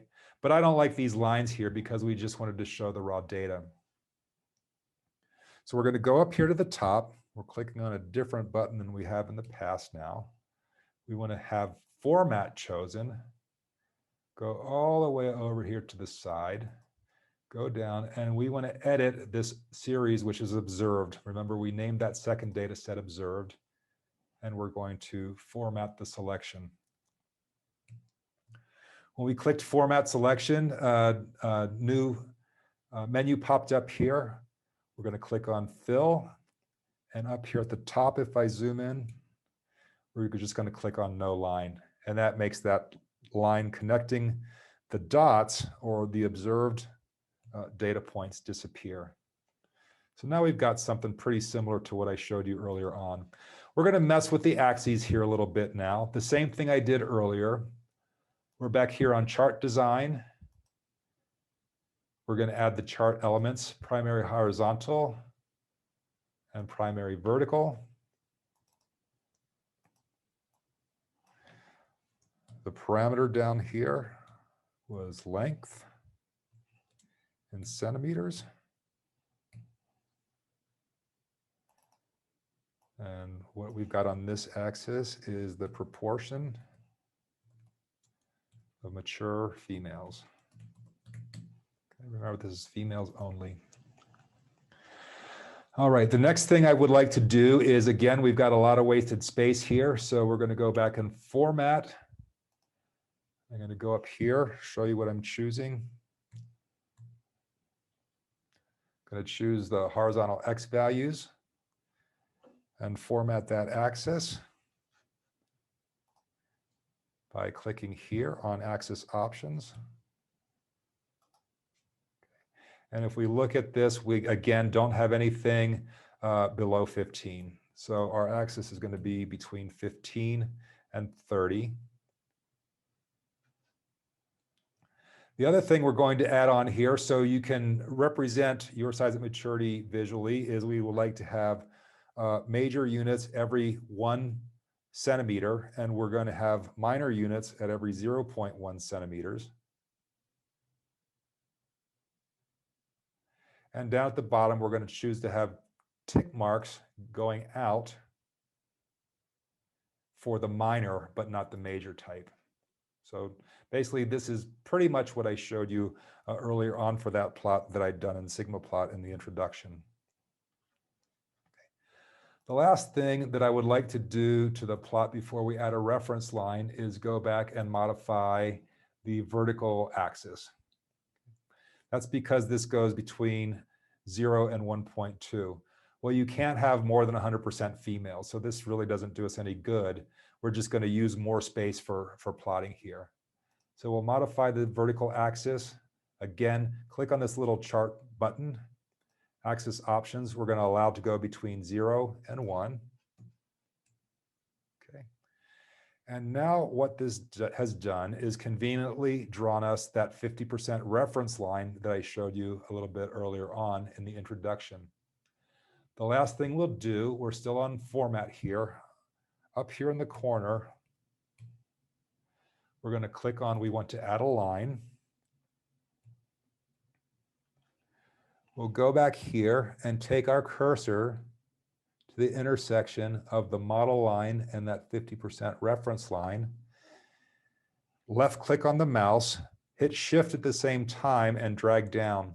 And what hitting shift does is ensure that we're drawing an absolutely straight vertical line. If you don't hit shift, they can be a little bit off vertical, and it wouldn't be a very good graphical analysis. Okay. So hopefully, if we zoom in here, what we see is that this value is very close to 28.3. And it looks like that's pretty good. There's 28, and we're just a little bit past there. So I believe that concludes size at maturity for females. Now, please keep in mind that I haven't done anything yet for size at maturity for males, and I'm going to leave that to you to do that analysis. Okay. One thing that I should have mentioned as I was going through here, and it reminds me when I saw size at maturity values for the males, is that this only goes up to 31.9 centimeters. How do we know there weren't larger females? An easy thing you can do is select all those cells and then select down below them, hit Control D, which means copy everything down. Try that again and see if it actually does it. Oh.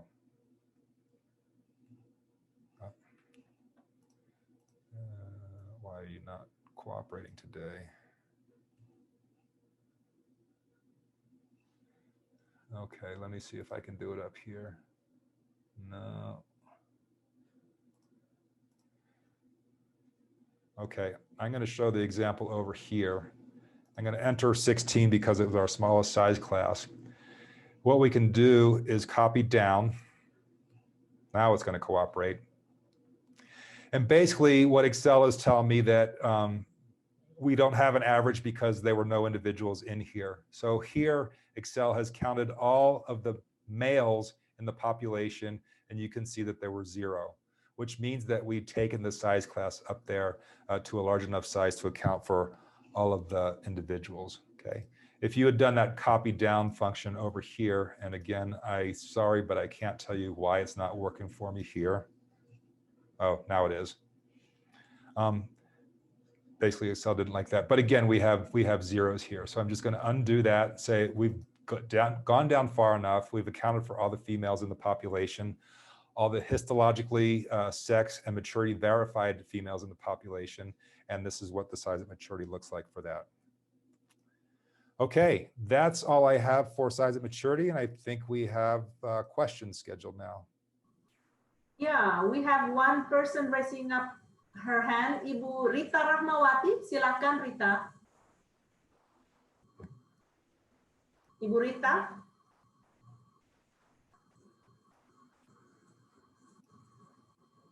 Ibu Rita Rahmawati.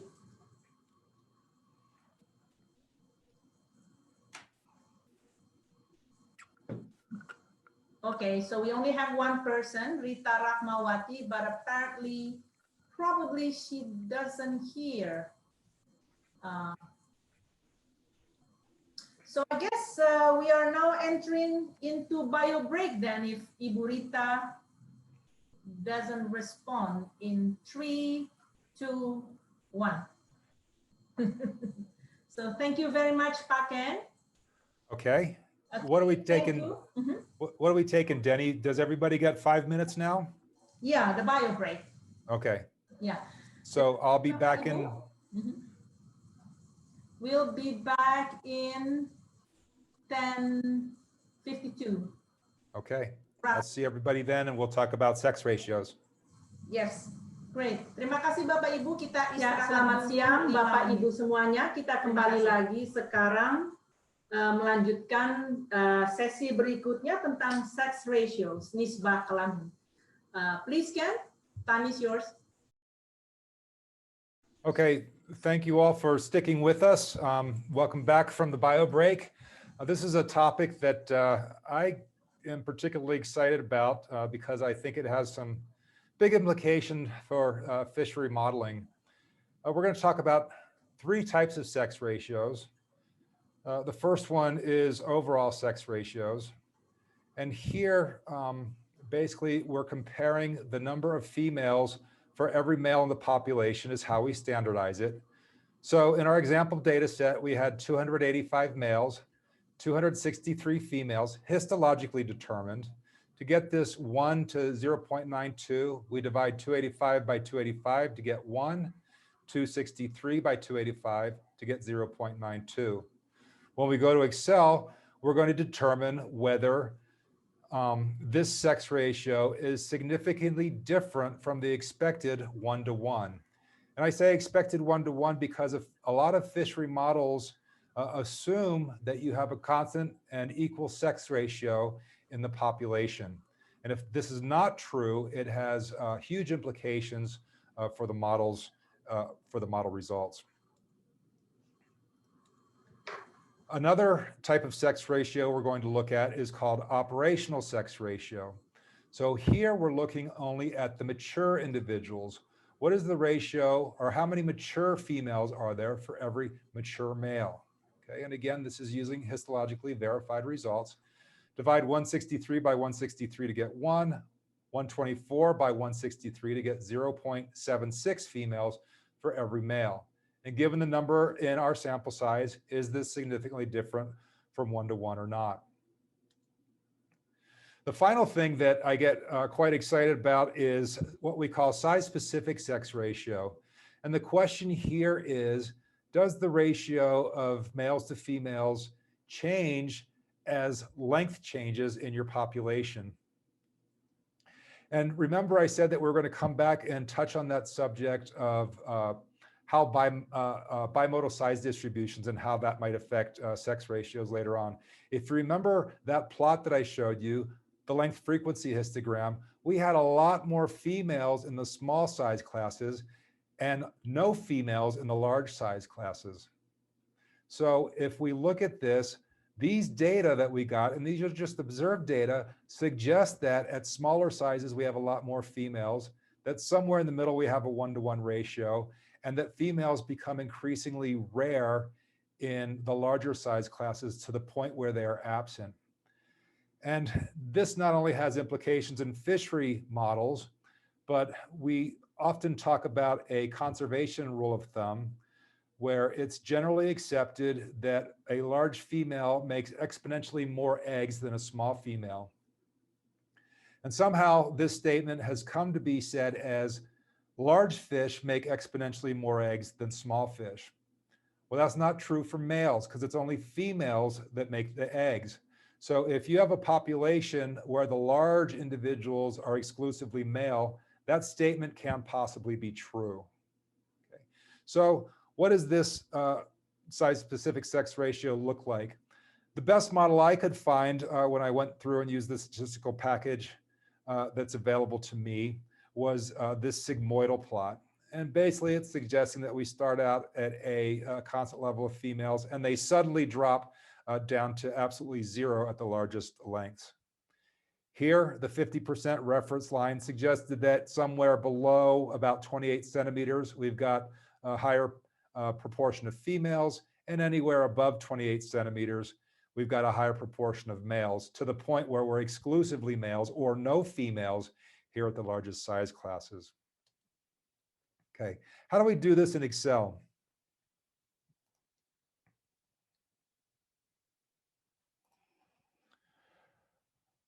So we're going to go to the sex ratios tab right here. Click on that. And here you can see that a lot of work has been done for you. In the past, we had to do a little bit of manipulation, and we'll have to do that for the size-specific sex ratios. But for overall sex ratios, everything's already calculated for us. Excel went through and counted all of the males in the population and all the females in the population. And here it said, what would be the expected numbers of males and females if the ratio was 1-to-1? So if we add these two numbers together, divide by 2, put these in here, this is the expectation. Okay. Here is the actual sex ratio, but what we're looking for here is the p-value.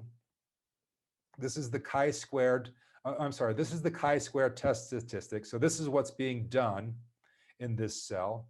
If this p-value is greater than 0.05, we say no, there is no significant difference in this sex ratio that we have observed. It's essentially 1-to-1.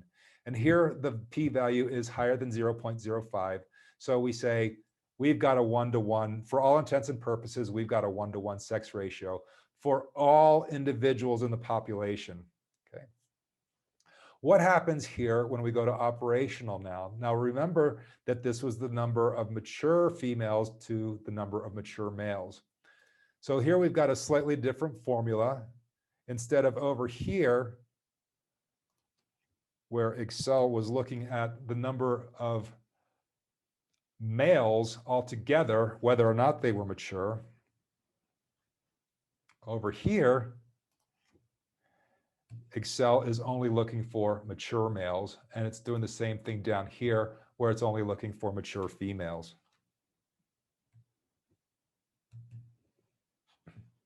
Okay. And again, we have a ratio of 1 male to 0.76 females, or about 3/4 of a female for every male in this population. Here's the chi-square test statistic. A lot of times the journals are going to like you to report that if you're going to a peer-reviewed journal. But the important point here is that this p-value is 0.21, or less than that critical value of 0.05. So we say in this case, when we consider only mature individuals, this sex ratio is significantly different from 1-to-1. And we find that that is pretty common when we look at operational sex ratios versus overall sex ratios. Okay, let me get my head out of the way here, and we're going to now look at size-specific sex ratios. So we have to do the same thing that we did for size at maturity. We have to tell Excel what the minimum size we're looking at is, and if you remember, that was 16 centimeters. So we'll type that in here, and we get all those size classes all the way down for both males and females. Being sure that we had enough, like I showed you earlier, we can select all these cells, hit Control D, and indeed, we don't have any either males, any individuals of either sex in these larger size classes. So we've gone far enough here. Okay. So what have we returned? The same thing like we saw in the size at maturity values, where this is the average size of the individuals in that size class. This one counts all individuals, whether they are males or females. Okay, so it's asking for anything. This column, whoops, sorry. This column counts the number of females, and this column counts the number of males. Now, you could change this around and put MAT in here, and it would count the number of mature females, and MAT here instead of that star, and it would count the number of mature males. And here you'd have to put star or question mark MAT to count only mature individuals in here and here, okay? So we're doing basically size or size specific sex ratios for all individuals in the population. It may be of more interest, given that we did see this significant difference from 1-to-1 here, to look at only the mature size specific sex ratios. And basically you can modify Excel how you need to if you are comfortable doing that. These, like we had for the chi-square analysis, were just the number of expected males and females if we had an equal sex ratio. So 26.8 divided by 2 is 17. We expect 17 in each case.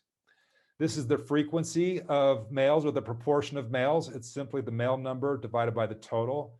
This is the frequency of the females. It's simply the female number divided by the total number. And what we can see here is, like I showed you on that introductory presentation in PowerPoint, that the proportion of females starts out high and gets progressively smaller to the point where we don't have any females. And we see this pattern quite frequently, not always, mind you, but quite frequently in the reef fish that we analyze. When I say not always, sometimes we can't identify any sort of a pattern. Sometimes it seems just the opposite, where females are the larger individuals. Okay, so there's no hard and fast rule of thumb here, but it is something that everybody should be aware of, especially given the importance of that assumption in fishery models that we have a 1-to-1 sex ratio, or that conservation rule of thumb that big fish make more eggs. Here that can't be true because none of those big fish are females. Okay, so the chi-square p-value, we don't have the chi-square value, but we're looking, if the p-value is less than 0.05, we say, yes, it's significantly different. So these 4 p-values are different, lower than 0.05. So all of these values are significantly different from 1-to-1. We had a higher proportion of females in these smaller size classes. Okay, we have 3 cases where the p-value is higher than 0.05. So in these 3 middle size classes, these sex ratios we cannot, or proportions cannot be statistically determined to be different from 1-to-1. And in 3 cases here, again, the p-value is 0 or less than 0.05. So in these 3 size classes, this proportion is less than a 1-to-1 sex ratio. Here, the p-value is higher, but that's basically an artifact of our low sample size. We only had 1 individual. That individual was a male, okay? So we still think that given the trend here, it's pretty convincing that we've got no large individuals that are females. Okay? So how do we plot this? Unfortunately, I can't make Excel give you the exact same plot that I showed you in that introduction, but I'll show you something that'll get close and at least help you to identify those trend lines. Okay, so what we would like to start out doing is selecting the size class average. And then we're going to look at the frequency, size class average. I'm going to hold down control when I do this. And this is similar to what I did. We're going to look at the frequency of the females. I'm going to go up here to insert. Click on insert, and we're going to choose the scatter plots. Okay, this is the one without the lines making a smooth connection now. We can drag this out of the way. I'm just left clicking and dragging.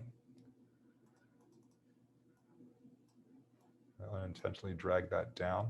We're going to add our axes, And I showed you this before. We want to be sure we're on chart design and then add chart elements. We're going to add horizontal and vertical. And these are the same sort of exercises that we've gone through before, just adding axes and axes titles. So down here on the bottom, we have length in centimeters. On the y-axis, we're going to change this to the proportion. Oops. Of mature females.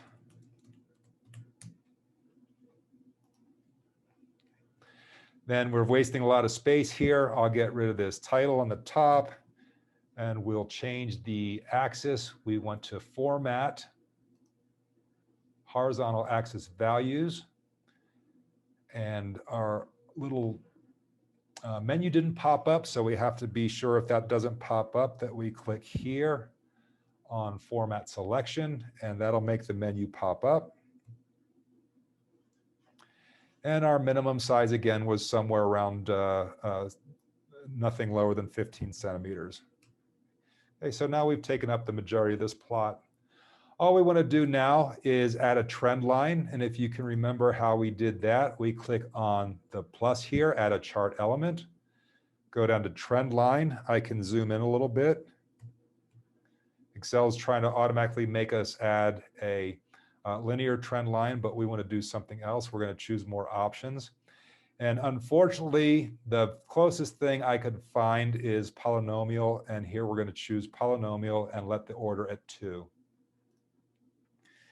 And you can see here, it's not exactly what I showed you at the beginning, but it is pretty representative of what these data are doing.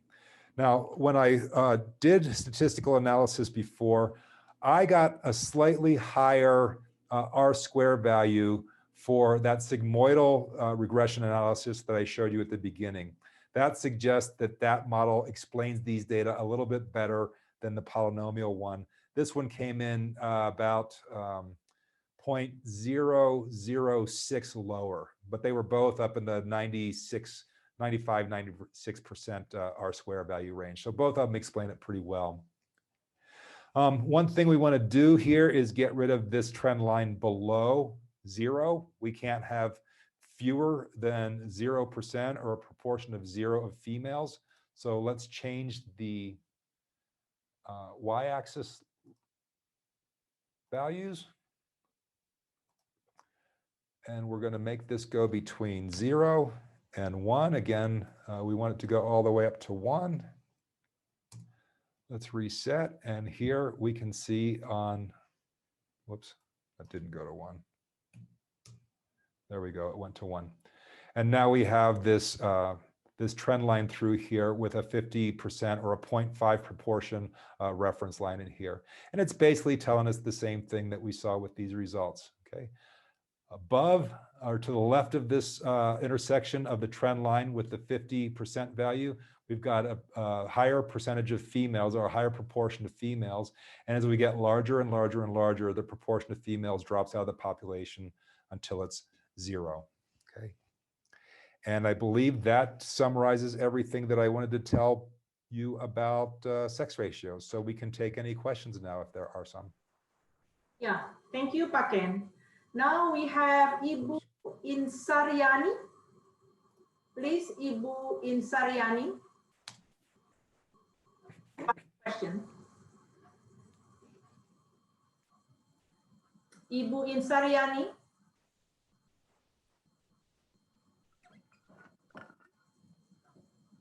Okay. Well, yeah, no, she's not asking the question. So now, I think you can continue, Ken, to fecundity. Okay, I'll do that. Thank you. Ken, can I add one comment? Yes, of course. Yeah, so, you know, one thing to consider too is for species that will change sexes, you may also see these size-specific sex ratios shifting. And what Ken's talking about, which is a bit more unique, is this idea that we're actually seeing for fishes that don't change sexes, we're seeing these shifts in size-specific sex ratios. And at least from a fisheries perspective, this is fairly critical because often it's just assumed that those sex ratios are going to be 1-to-1 when they're incorporated into assessment models. And so the data that we're finding for at least a lot of the reef fish species we're dealing with is that for these non-sex changing species, they actually have these differential sex ratios based on size. Those can then influence the assessment results, which influence some of the recommendations that may be made for the management of those species. Thanks. That's a very good point, Eric. Thank you for mentioning that. And I should have brought out that we oftentimes see these patterns in what we call gonochoristic or non-sex changing species. And exactly like Eric said, the implications of that can be huge. So thanks, Eric. Ken, sorry, I think one person. Ibu Husna, ada pertanyaan, Bu? Ibu Husna? No, thanks. Okay. Enough? Okay, great. I'll mute it. Okay, Ken, it's all yours. Okay, now we would like to talk about the length-fecundity relationship. And when we're talking about fecundity, we're talking about the number of eggs produced by a female. And in particular, what we're talking about here is batch fecundity. That is the number of eggs that that female will be releasing the next time she spawns, okay? And we do that by only counting the largest oocytes in the ovaries of females that have stage 4 oocytes present. And I want to point out right now that there's an error in the standard operating procedure. On page 12, we accidentally said that we count all ovaries with oocytes in stage 3B or above. Other places in the SOP, we say stage 4. When I spoke to you the first day and gave an overview of specimen processing, we said we count only stage 4. So stage 4 is what it is. We apologize for this error in the SOP and hope it won't cause any confusion for you. So remember, we're only looking at ovaries that have stage 4 oocytes in them. The other thing that I'd like to do right now is point out some differences in the spreadsheets that I said are available to you. Up until now, I've been using the spreadsheet SOP data template. And this is because it makes it very easy for us to take some data that have already been entered in another spreadsheet and just cut and paste. Okay. If we look at the data template here and go to the data page, and I don't know if anybody remembers this or not, but on the first day when I gave the overview, I said, hey, we've got this awesome spreadsheet that automatically calculates fecundity for you if you put in the correct information. Okay. That would mean that we would expect to see some formulas or formulae in these cells, both the mean and fecundity cells. And if you look up here in the formula bar, there's nothing at all. In other words, this spreadsheet does not automatically calculate fecundity for you. Okay. So where can you find it? A spreadsheet that does. That's in the spreadsheet called SOP blank data sheet. And I used this as an example earlier on when I showed you how to do sex-specific weight-length relationship. So there's already some data in there. But I want to show you what's happened because you can enter just in bits and pieces or only do some analyses if that's what you're interested in. So in this case, I only put length and weight data in there, and we can do one of those analyses. So if we're interested in calculating what fecundity is, if you remember, we need several values. One was the whole gonad weight of a fish, either a female or male. One was the sample gonad weight, or the weight of that 1 centimeter thin cross section that you took through the middle of a testis, or the middle. On the middle of an ovary. We wouldn't do the fecundity analysis on a testis. I apologize. How much we diluted that egg sample after we digested it, and what the egg counts were per 1 milliliter aliquot of that diluted sample. So let's put some values in here and show you what happens. Let's say our whole gonad weight was about 145. And I'm just making something up right now. Our sample gonad weights, we've found that when we take that 1 centimeter cross section through what we think is a mature ovary, it tends to come in somewhere around 1 gram. Okay, so I'm going to say we took a pretty good cross section, came up with a sample of 1.105, the weight of that was. Okay, so all's well and good so far. I think if you remember at the beginning, I said we found that a dilution volume after the eggs or the ovaries have been digested of about 400 milliliters works well for us. So the next thing we want to do is put in our egg counts. And we found that if we have that 1 gram cross section and we use about 400 milliliter dilution volume, that our egg counts tend to come in somewhere around 50 of the largest sizes as we do these egg counts in 1 milliliter aliquots. Okay, so what we've said here so far is that, and it's taken the mean, we've only got 1 observation so far. So we've got 50 eggs in that 1 milliliter aliquot times a dilution volume of 400 milliliters would suggest that there are 20,000 eggs in that whole volume of liquid or in that dilution. Okay, what that means was that we had 20,000 eggs in that 1.1 gram subsample of the ovary. Okay, what's happened now is we have to figure out how much was in that whole ovary, and we just figure out the relationship of that approximately 1 gram sample to the whole gonad weight. So basically, this thing was about 19 times larger than our sample gonad weight. So we should expect this fecundity estimate to come in somewhere around 38,000. And here we are 34 and a half. So close enough given the slop in these, that these weren't exactly 1 to 19. Okay.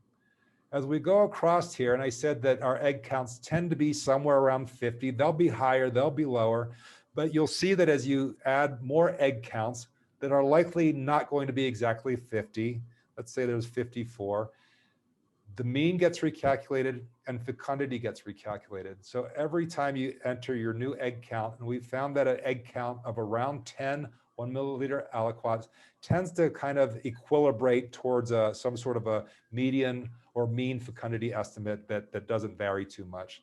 So I'm going to put 49, I'm going to put 51, and you can see that these values are changing, but hopefully they're kind of hovering around the same place and not swinging wildly all over the place.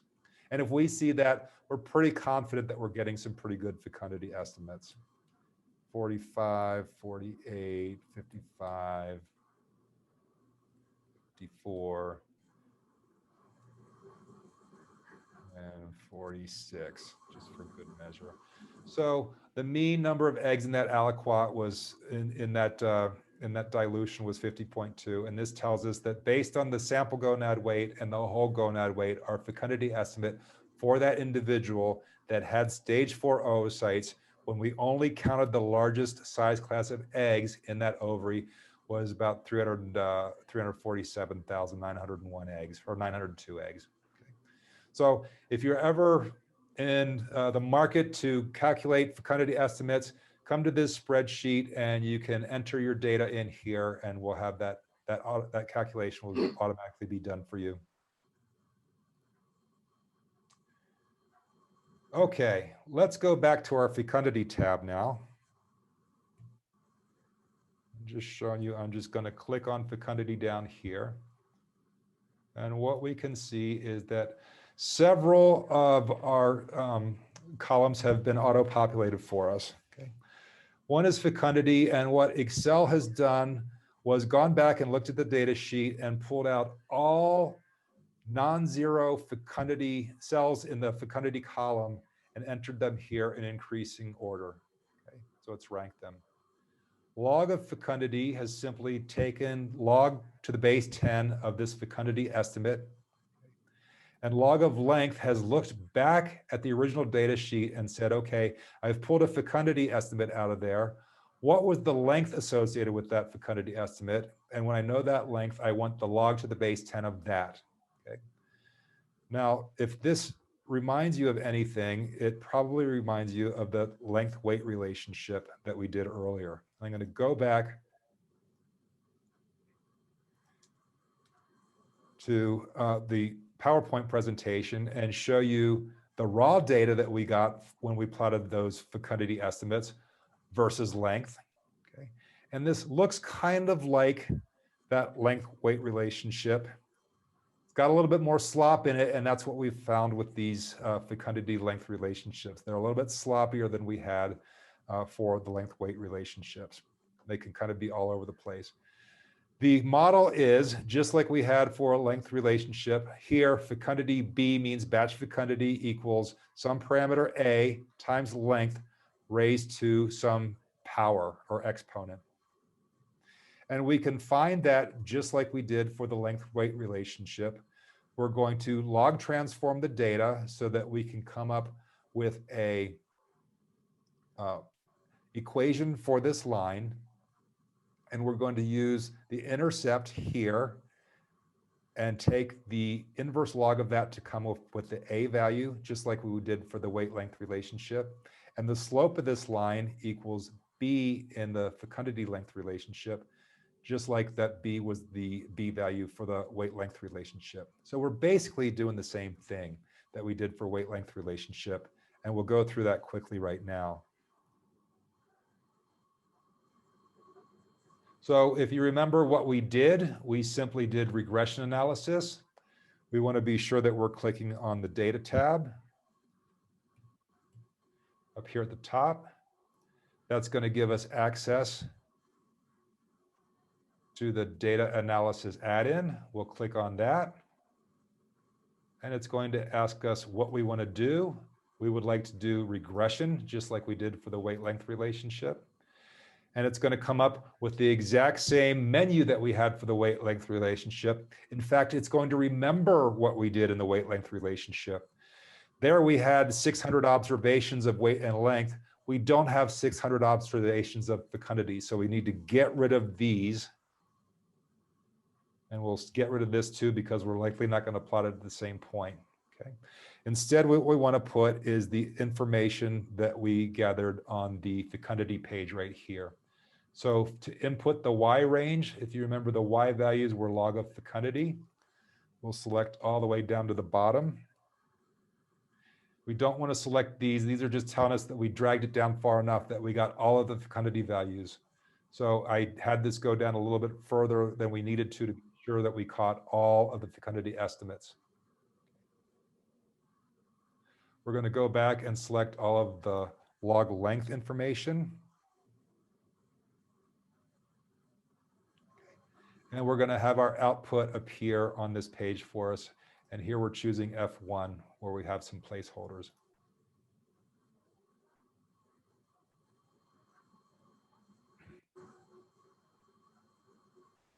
Oh, sorry. Let me go back. Let me undo that. I still had the residuals showing up.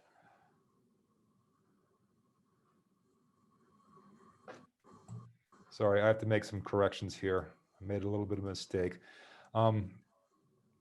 These are the coefficients that we got. So it did the regression the way we would like to. I'm gonna have to do something on the fly here. What I'd like you to see is that our adjusted R square is not as high as we saw for the weight length relationship. This model explains a lot less of the variation in the data than the weight length relationship did for the weight and length data.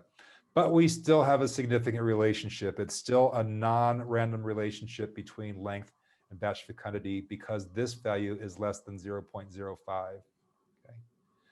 So we know already that B is equal to B from this model, or which is the slope up here. So we're going to say that this equals this. Okay. So these two values are equivalent. And then our intercept is we have to back transform this. So this is going to equal 10 raised to the power of this value. And this is the A parameter for our length fecundity relationship. Let me get rid of these so that I can show you how to plot this information then. Basically, we're going to have to do something else here. We're going to have to insert another column because we need to know our length information, only the lengths that are associated with fecundities. And we're going to take advantage of the fact that Excel went down through and found only the fecundity values for us. We're going to insert. I'm going to right click on that column heading. I'm going to choose insert, and that's going to insert a blank column for us. Okay. We're going to call this length.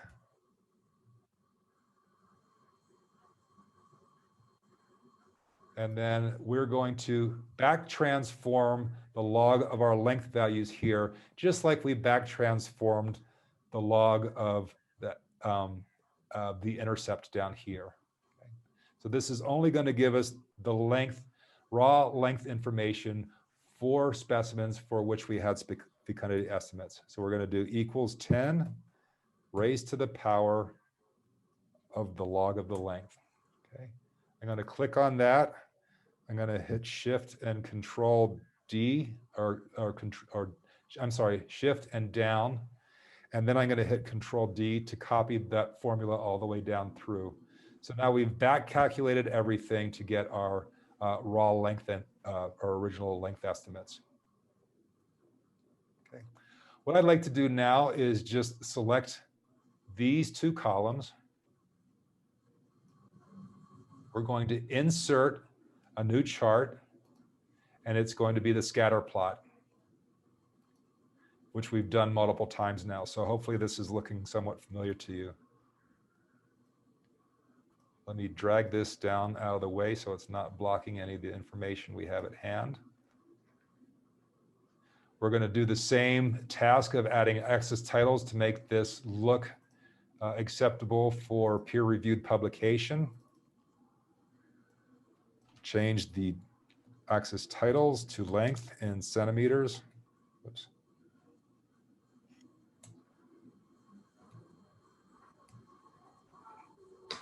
And this axis title is going to be batch fecundity.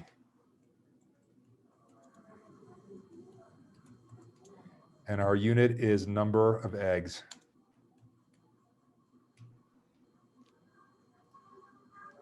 Okay, same thing. We've got a lot of wasted space. Here it looks like our smallest individual is somewhere around 22 centimeters. So I'm going to change this axis title. I'm sorry, the axis range. We're going to format the horizontal axis value. Click here on the chart, click on axis options, and change this to 22.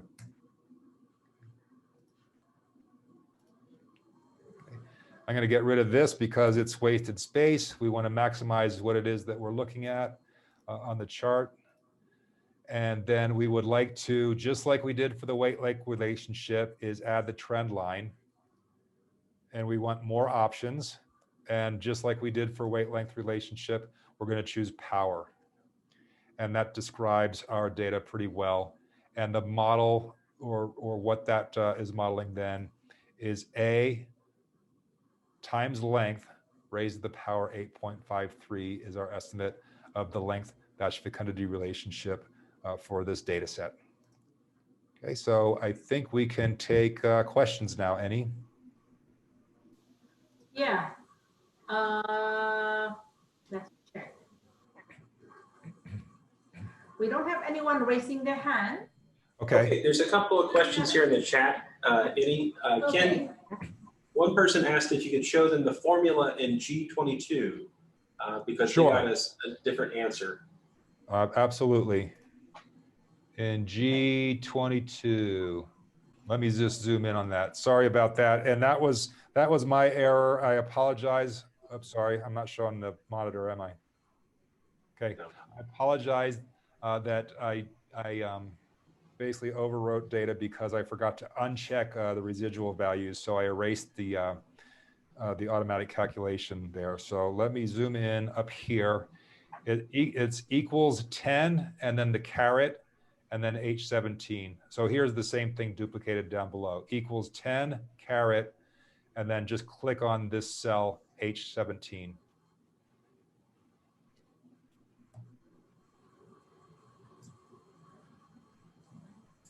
Thanks for that, Ross. And we have another question in writing from PNA.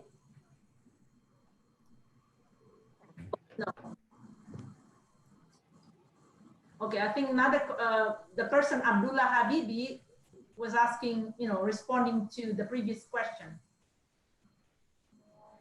Oh, sorry, this is for the length-weight relationship. The B value for isometric growth, I think, is 3.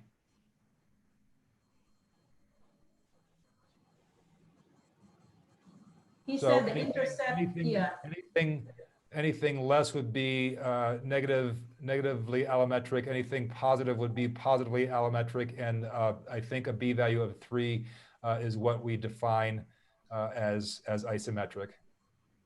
Okay, so I guess that's the answer to P&A. What about Abdullah Habibi, Ken? I think that's what we just answered. Okay, great. So I think we can continue to spawning periodicity if asking questions.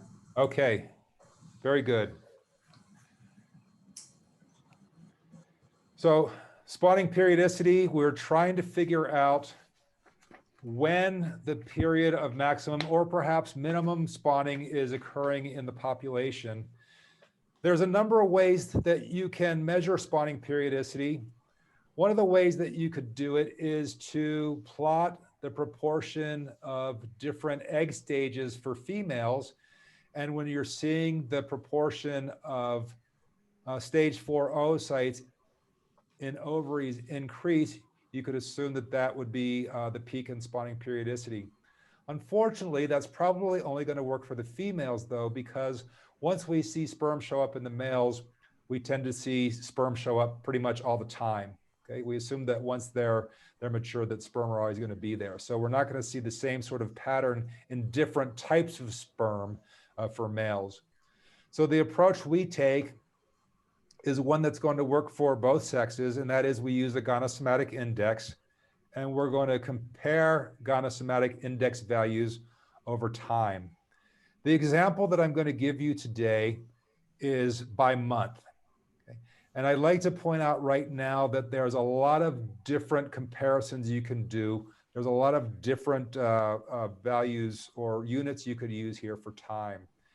Say in Indonesia, your part of the world, you have a wet and a dry season. You might want to break it down to wet and dry season. Okay. I spend part of my time in the northern part of the United States. We have 4 seasons. If the fish we're dealing with here, we might want to compare gonosomatic index in summer, fall, winter, and spring and see if they differ by season, by those sorts of seasons. If you have a multi-year study, you might want to compare different years to see if spawning was better in one year versus another. Another really interesting comparison that you can do is we often find that spawning is closely related to moon phase. So you can take the date information that's on your raw data sheet, convert the date to moon phase, and then group the data by moon phase to see whether spawning is increasing on the new moon and full moon, or perhaps decreasing on the new moon and full moon, or if it varies in any way according to moon phase. So please just keep in mind that right now, we're giving you one example with month, but there are many different ways that you can group your data to do some very interesting comparisons of spawning periodicity. So I said we use a gonosomatic index. The other thing that I should say is that you can see in the literature, there are many different types of gonosomatic indices, okay? We use one, which is the gonad weight, which refers back here to gonado, okay? They're asking what the gonad weight is. And then this part somatic means non-gonadal body weight. So we take the whole body weight minus the gonad weight, and we think that this is a closer definition of what should be meant by gonosomatic index, whereas we're only taking the body weight that is not part of the reproductive system. You will oftentimes, and we multiply that whole thing by 100, sorry. You will oftentimes see that people take gonad weight divided by body weight. In that case, I would argue that you're not dealing with gonadosomatic index, okay? Because you're including the gonad weight in this thing that you're calling the somatic weight. Sometimes we'll see that people will actually remove the gut and the gonad from the fish because they worry that if the fish has eaten has a belly full of food, or perhaps has eaten a particularly large prey item, it could influence your estimate of whole body weight. We don't do that pretty much because as we're going through processing specimens, we're getting automatically the body weight and the gonad weight. So these things are relatively easy to obtain. And we believe that they refer back to what people should probably be referring to when they say gonatosomatic index. So what happens when you calculate the gonatosomatic index? Again, this is only for females that I'm doing right now. It turns out that our practice data set only had the proper data for GSI values for 5 months. So each month, each number here represents a month, May through September. You can see that the values are kind of all over the place. Maybe there's a peak here, but it depends on how many are down below here, because you could have a lot of zeros down here, and maybe there's not truly, on average, a peak in that month of July. So what I'll do now is plot the mean value and connect them together, and you can see that the mean value of the gonatosomatic index on any given month does indeed seem to peak in month 7 or July. I'm going to present that a different way because this is kind of a sloppy or scattered presentation. What I'm going to do instead is plot the average value, which are the round dots here, and then the standard deviation of those values for each month. And here you can see, just like I said earlier, there was quite a bit of variation for July, but still we have the highest mean value in the month of July. Whereas it looks like in the month of September, that value was the lowest and we had the lowest value variation. So let's go to Excel and find out what we need to do to estimate GSI by month in this example. Okay. So I'm going to go to our spawning periodicity tab. I'm going to choose that.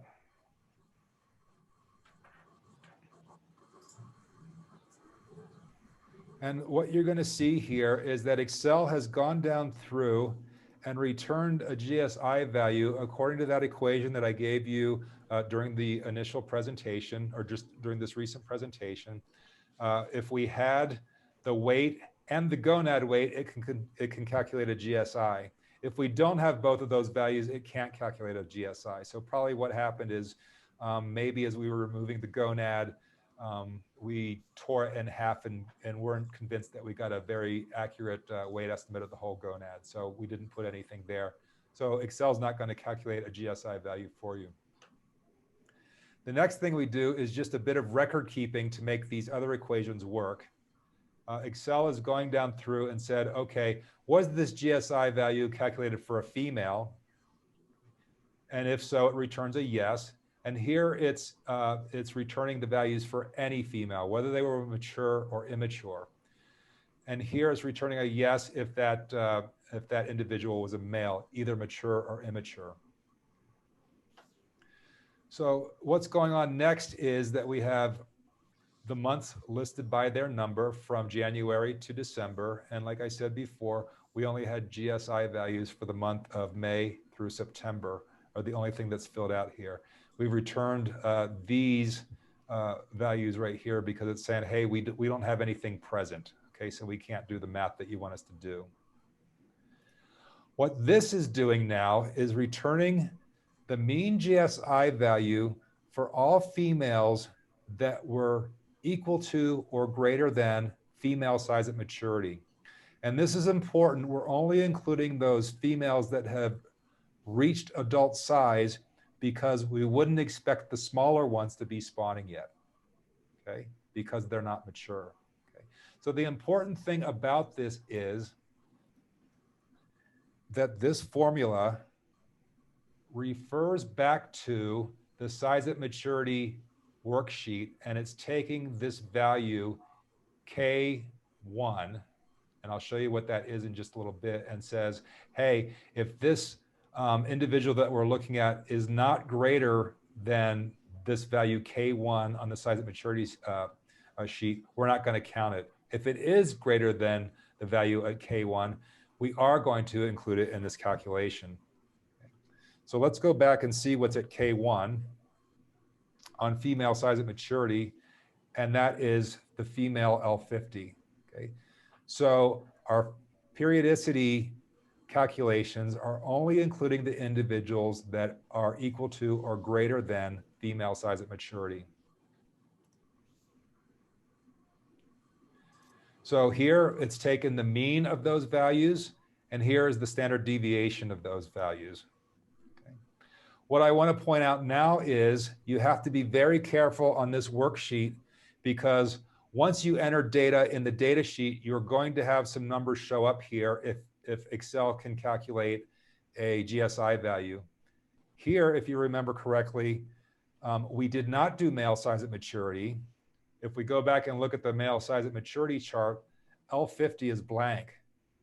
It's still referring back there and saying, well, size at maturity must be 0, so I'm going to count all of them, okay? Until you solved for male size at maturity, you don't have legitimate results for the periodicity values, the mean GSI and the standard deviation of the GSI, okay? This one we've solved for female size at maturity, so we do have valid answers. This one, we do not have valid answers. So please be very, very, very careful before accepting these to be sure that the size at maturity values have been calculated first. Okay. So what we'd like to do now is plot the size of, the GSI values.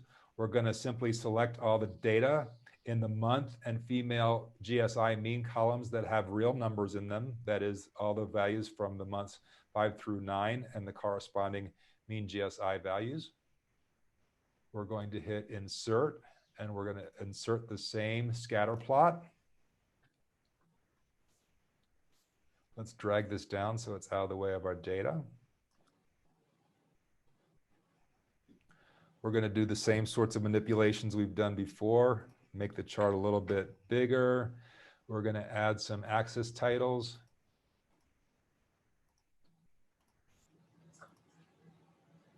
Now we have month in this case, or it could be year, or it could be season, or it could be moon phase.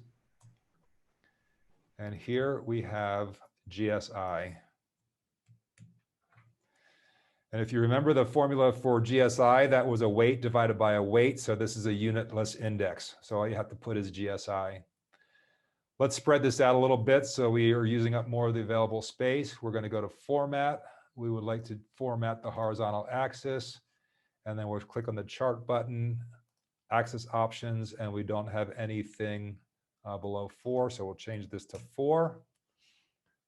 Now we've spread this out quite nicely. The next thing we want to do is add error bars like we showed you on that original presentation. We'll add chart elements. We'll add error bars. We'll click on standard deviation is what we'd like to add. And then Excel just does something in my mind that's completely wacky because it throws some bars up there that have nothing to do with what we've just calculated. These horizontal bars we're going to get rid of. Just click on any one of the horizontal bars and click delete. The next thing we want to do is modify or format that plot. Again, we're going up here to format. We're going to go all the way over here and check on our Series Y error bars. Okay. And we tell Excel we would like to format the selection. And a new menu is going to pop up over here. We're happy having those error bars go both ways, which is what this is allowing us to do. It says both. And we want to go down and use some custom values for our error bars. And we're going to click on this and specify the values. And again, this throws up this =1 thing that I have no idea what it means or what it does. So we're going to delete it. And we're going to select the standard deviation values that were in the results. And it turns out that we're going to select them twice. So the negative error value was these, and the positive error value was the exact same set of cells. Okay. Click OK. Go down here, and we have a plot that looks very much like the one that I showed you for that PowerPoint presentation. And I believe that's all that we have to say about spawning periodicity, except for please, please, please make a note to yourself, don't accept these values until you're sure that size at maturity has been calculated at the size at maturity worksheet. And I believe we can take any questions now. And I haven't seen anyone raise their hand. However, there's someone typing question in the Q&A box. Okay. About the technique for sea cucumber. If you can look at the Q&A. Oh, we have one person raising hand. You know what, I would imagine that if you can detect that the sea cucumber is mature and you do the length measurements, depending on which type of sea cucumber you're looking at, because, and I'm sorry, I don't know sea cucumbers, so I don't know if there's a standard way of measuring a sea cucumber. If there is, then I would imagine that this sort of thing should work. It might be that instead you would use the weight of the sea cucumber versus the length of the sea cucumber. If there's not a standard way of measuring the length of a sea cucumber, and then your weight length relationship would probably be slightly different, because the sea cucumber is growing in all dimensions, and the oh wait, I'm sorry.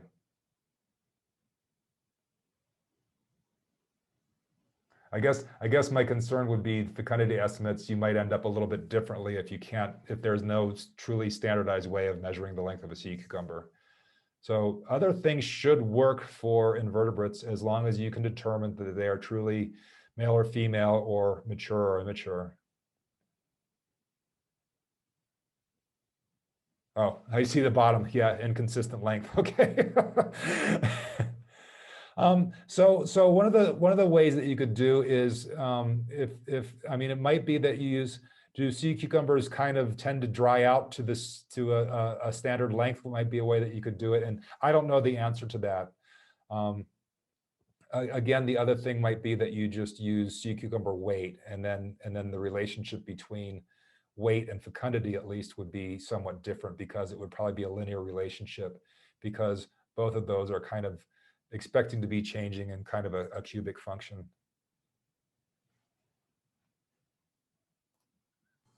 Okay, we have one person raising the hand. Pak Denny silakan bertanya, Pak. Pak Denny Suhernawan. Okay, thank you, Ibu. Yep, Denny from Udayana University. I would like to ask Mr. Ken.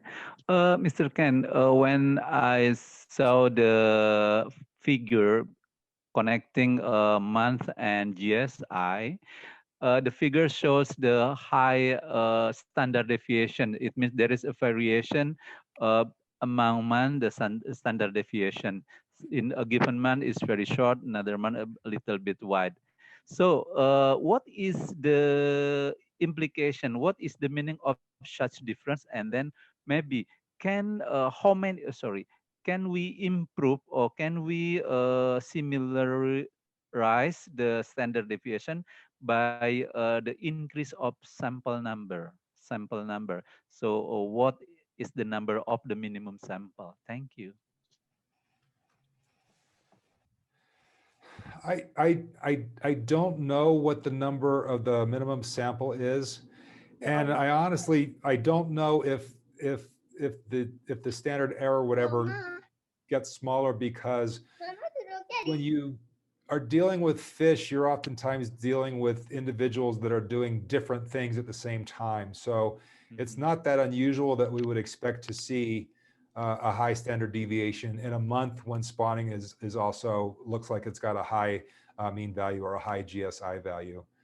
Eric or Ross, do you all have any input or impressions?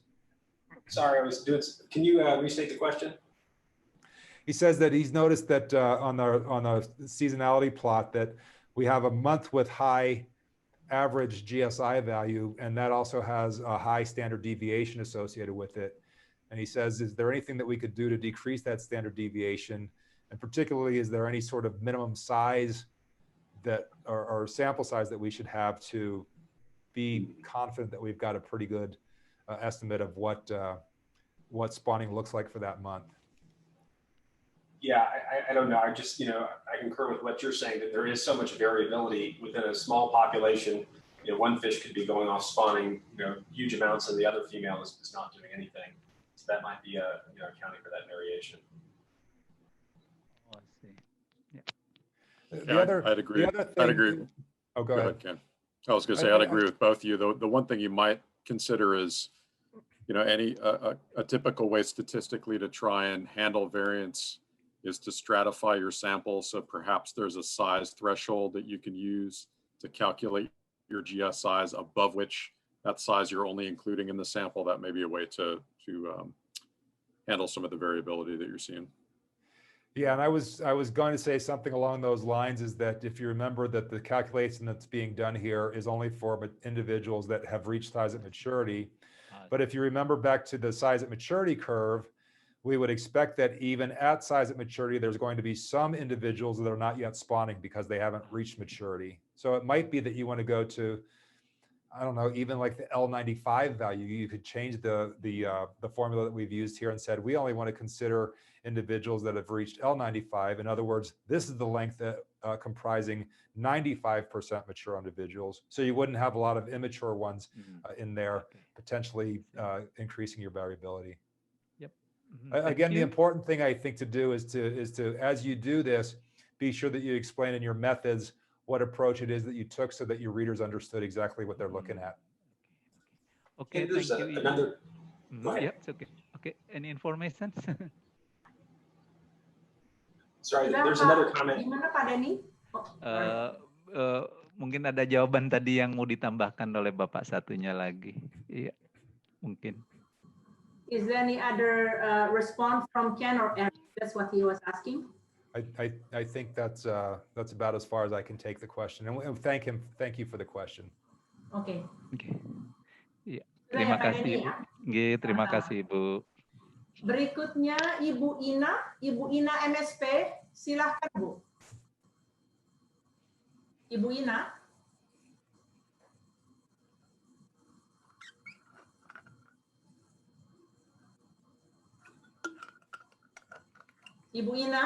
Ibu Ina MSP. Ya. Silakan. No, I'm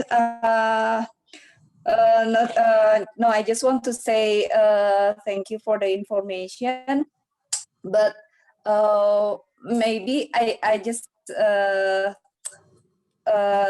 request maybe someday I can ask a question, because until now I still confused about the gonad actually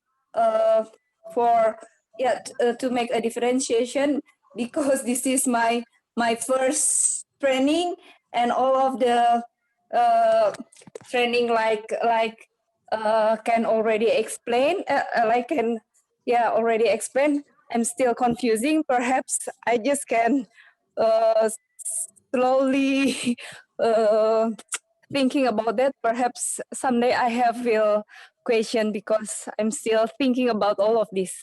Thank you. Maybe that.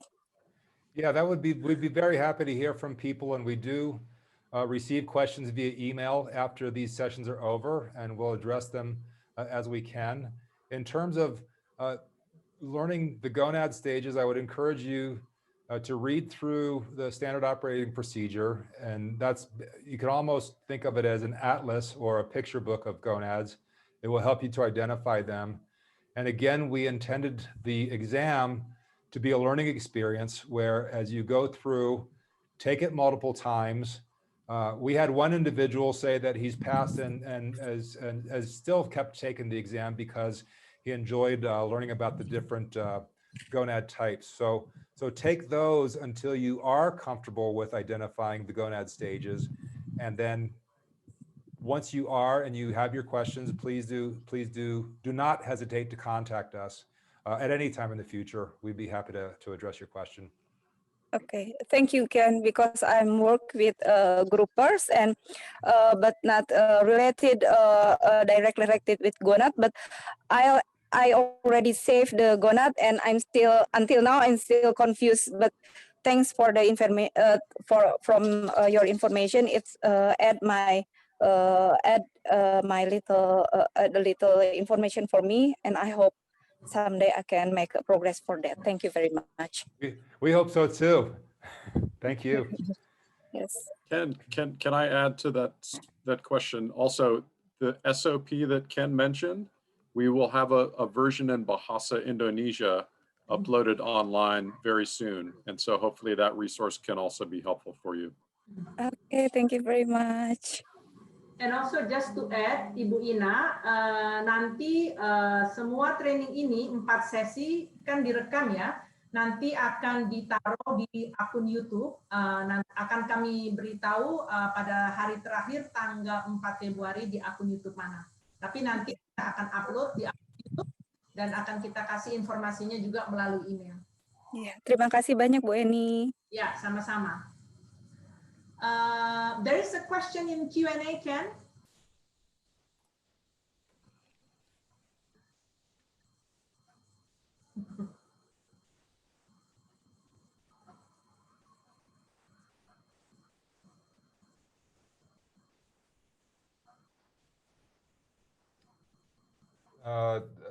Yes, if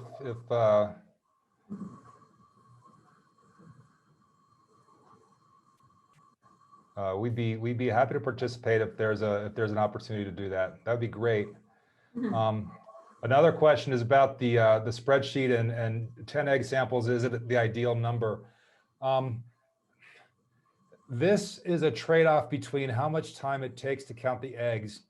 And it sounds very simple to me for me to say that we take this 1 milliliter aliquot of eggs and count the largest size. In reality, this takes an incredibly long period of time.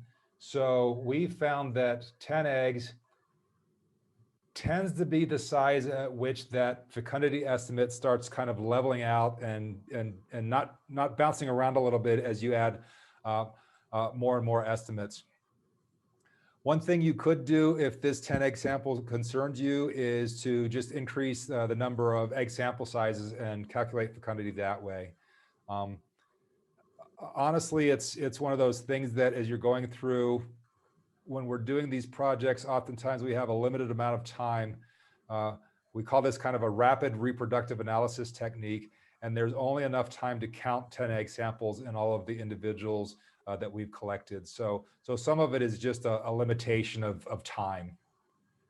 But I certainly wouldn't I wouldn't hesitate to count more if you saw that your fecundity estimate was bouncing around quite a bit as you added more and more samples. So we kind of wait for that to equilibrate.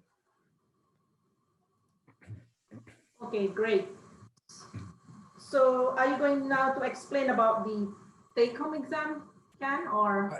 I can do that. I wanted to point out to people that there will be an exam 2 coming along, that it is not ready for publication yet for 2 reasons. We had some technical difficulties when designing the exam today. La Lima, the site that we use to host this, was down for several hours this morning. And we wanted to be sure that we had Indonesian translations for both all the questions and all the answers that were possible. So it's going to be a format much like the last one, only this time you're going to be working with the data sets that we're going to provide to you. So basically doing the sorts of analyses that I've shown you how to do in Excel, and you will have the YouTube videos to refer back to if you're having trouble. So A, this is not ready, but B, Eric is going to come back next time and talk about doing all of these analyses in R. I don't think he's going to be giving you the lengthy introductions to each of these topics. He's going to assume that, that they've been done already. So I believe the next statistical presentation is going to be a little bit faster than this one. Anyway, we want to be sure that you've been exposed to R before doing this exam as well. Now, for almost all of the questions, you can answer the question by doing an analysis in Excel or doing the analysis in R. So it's whichever one you are most comfortable with. But we like to be sure that you have that exposure to R first. And there are a couple of questions that are more operational questions about Excel or about R, and you will need to have been exposed to the R lecture in order to answer those questions correctly. So look for the exam to be available the next time we come back, and I will tell you more about the exam at that point in time. Okay, great. Any other comment or insight from Eric and Ross before we call it a day? No? Okay, great.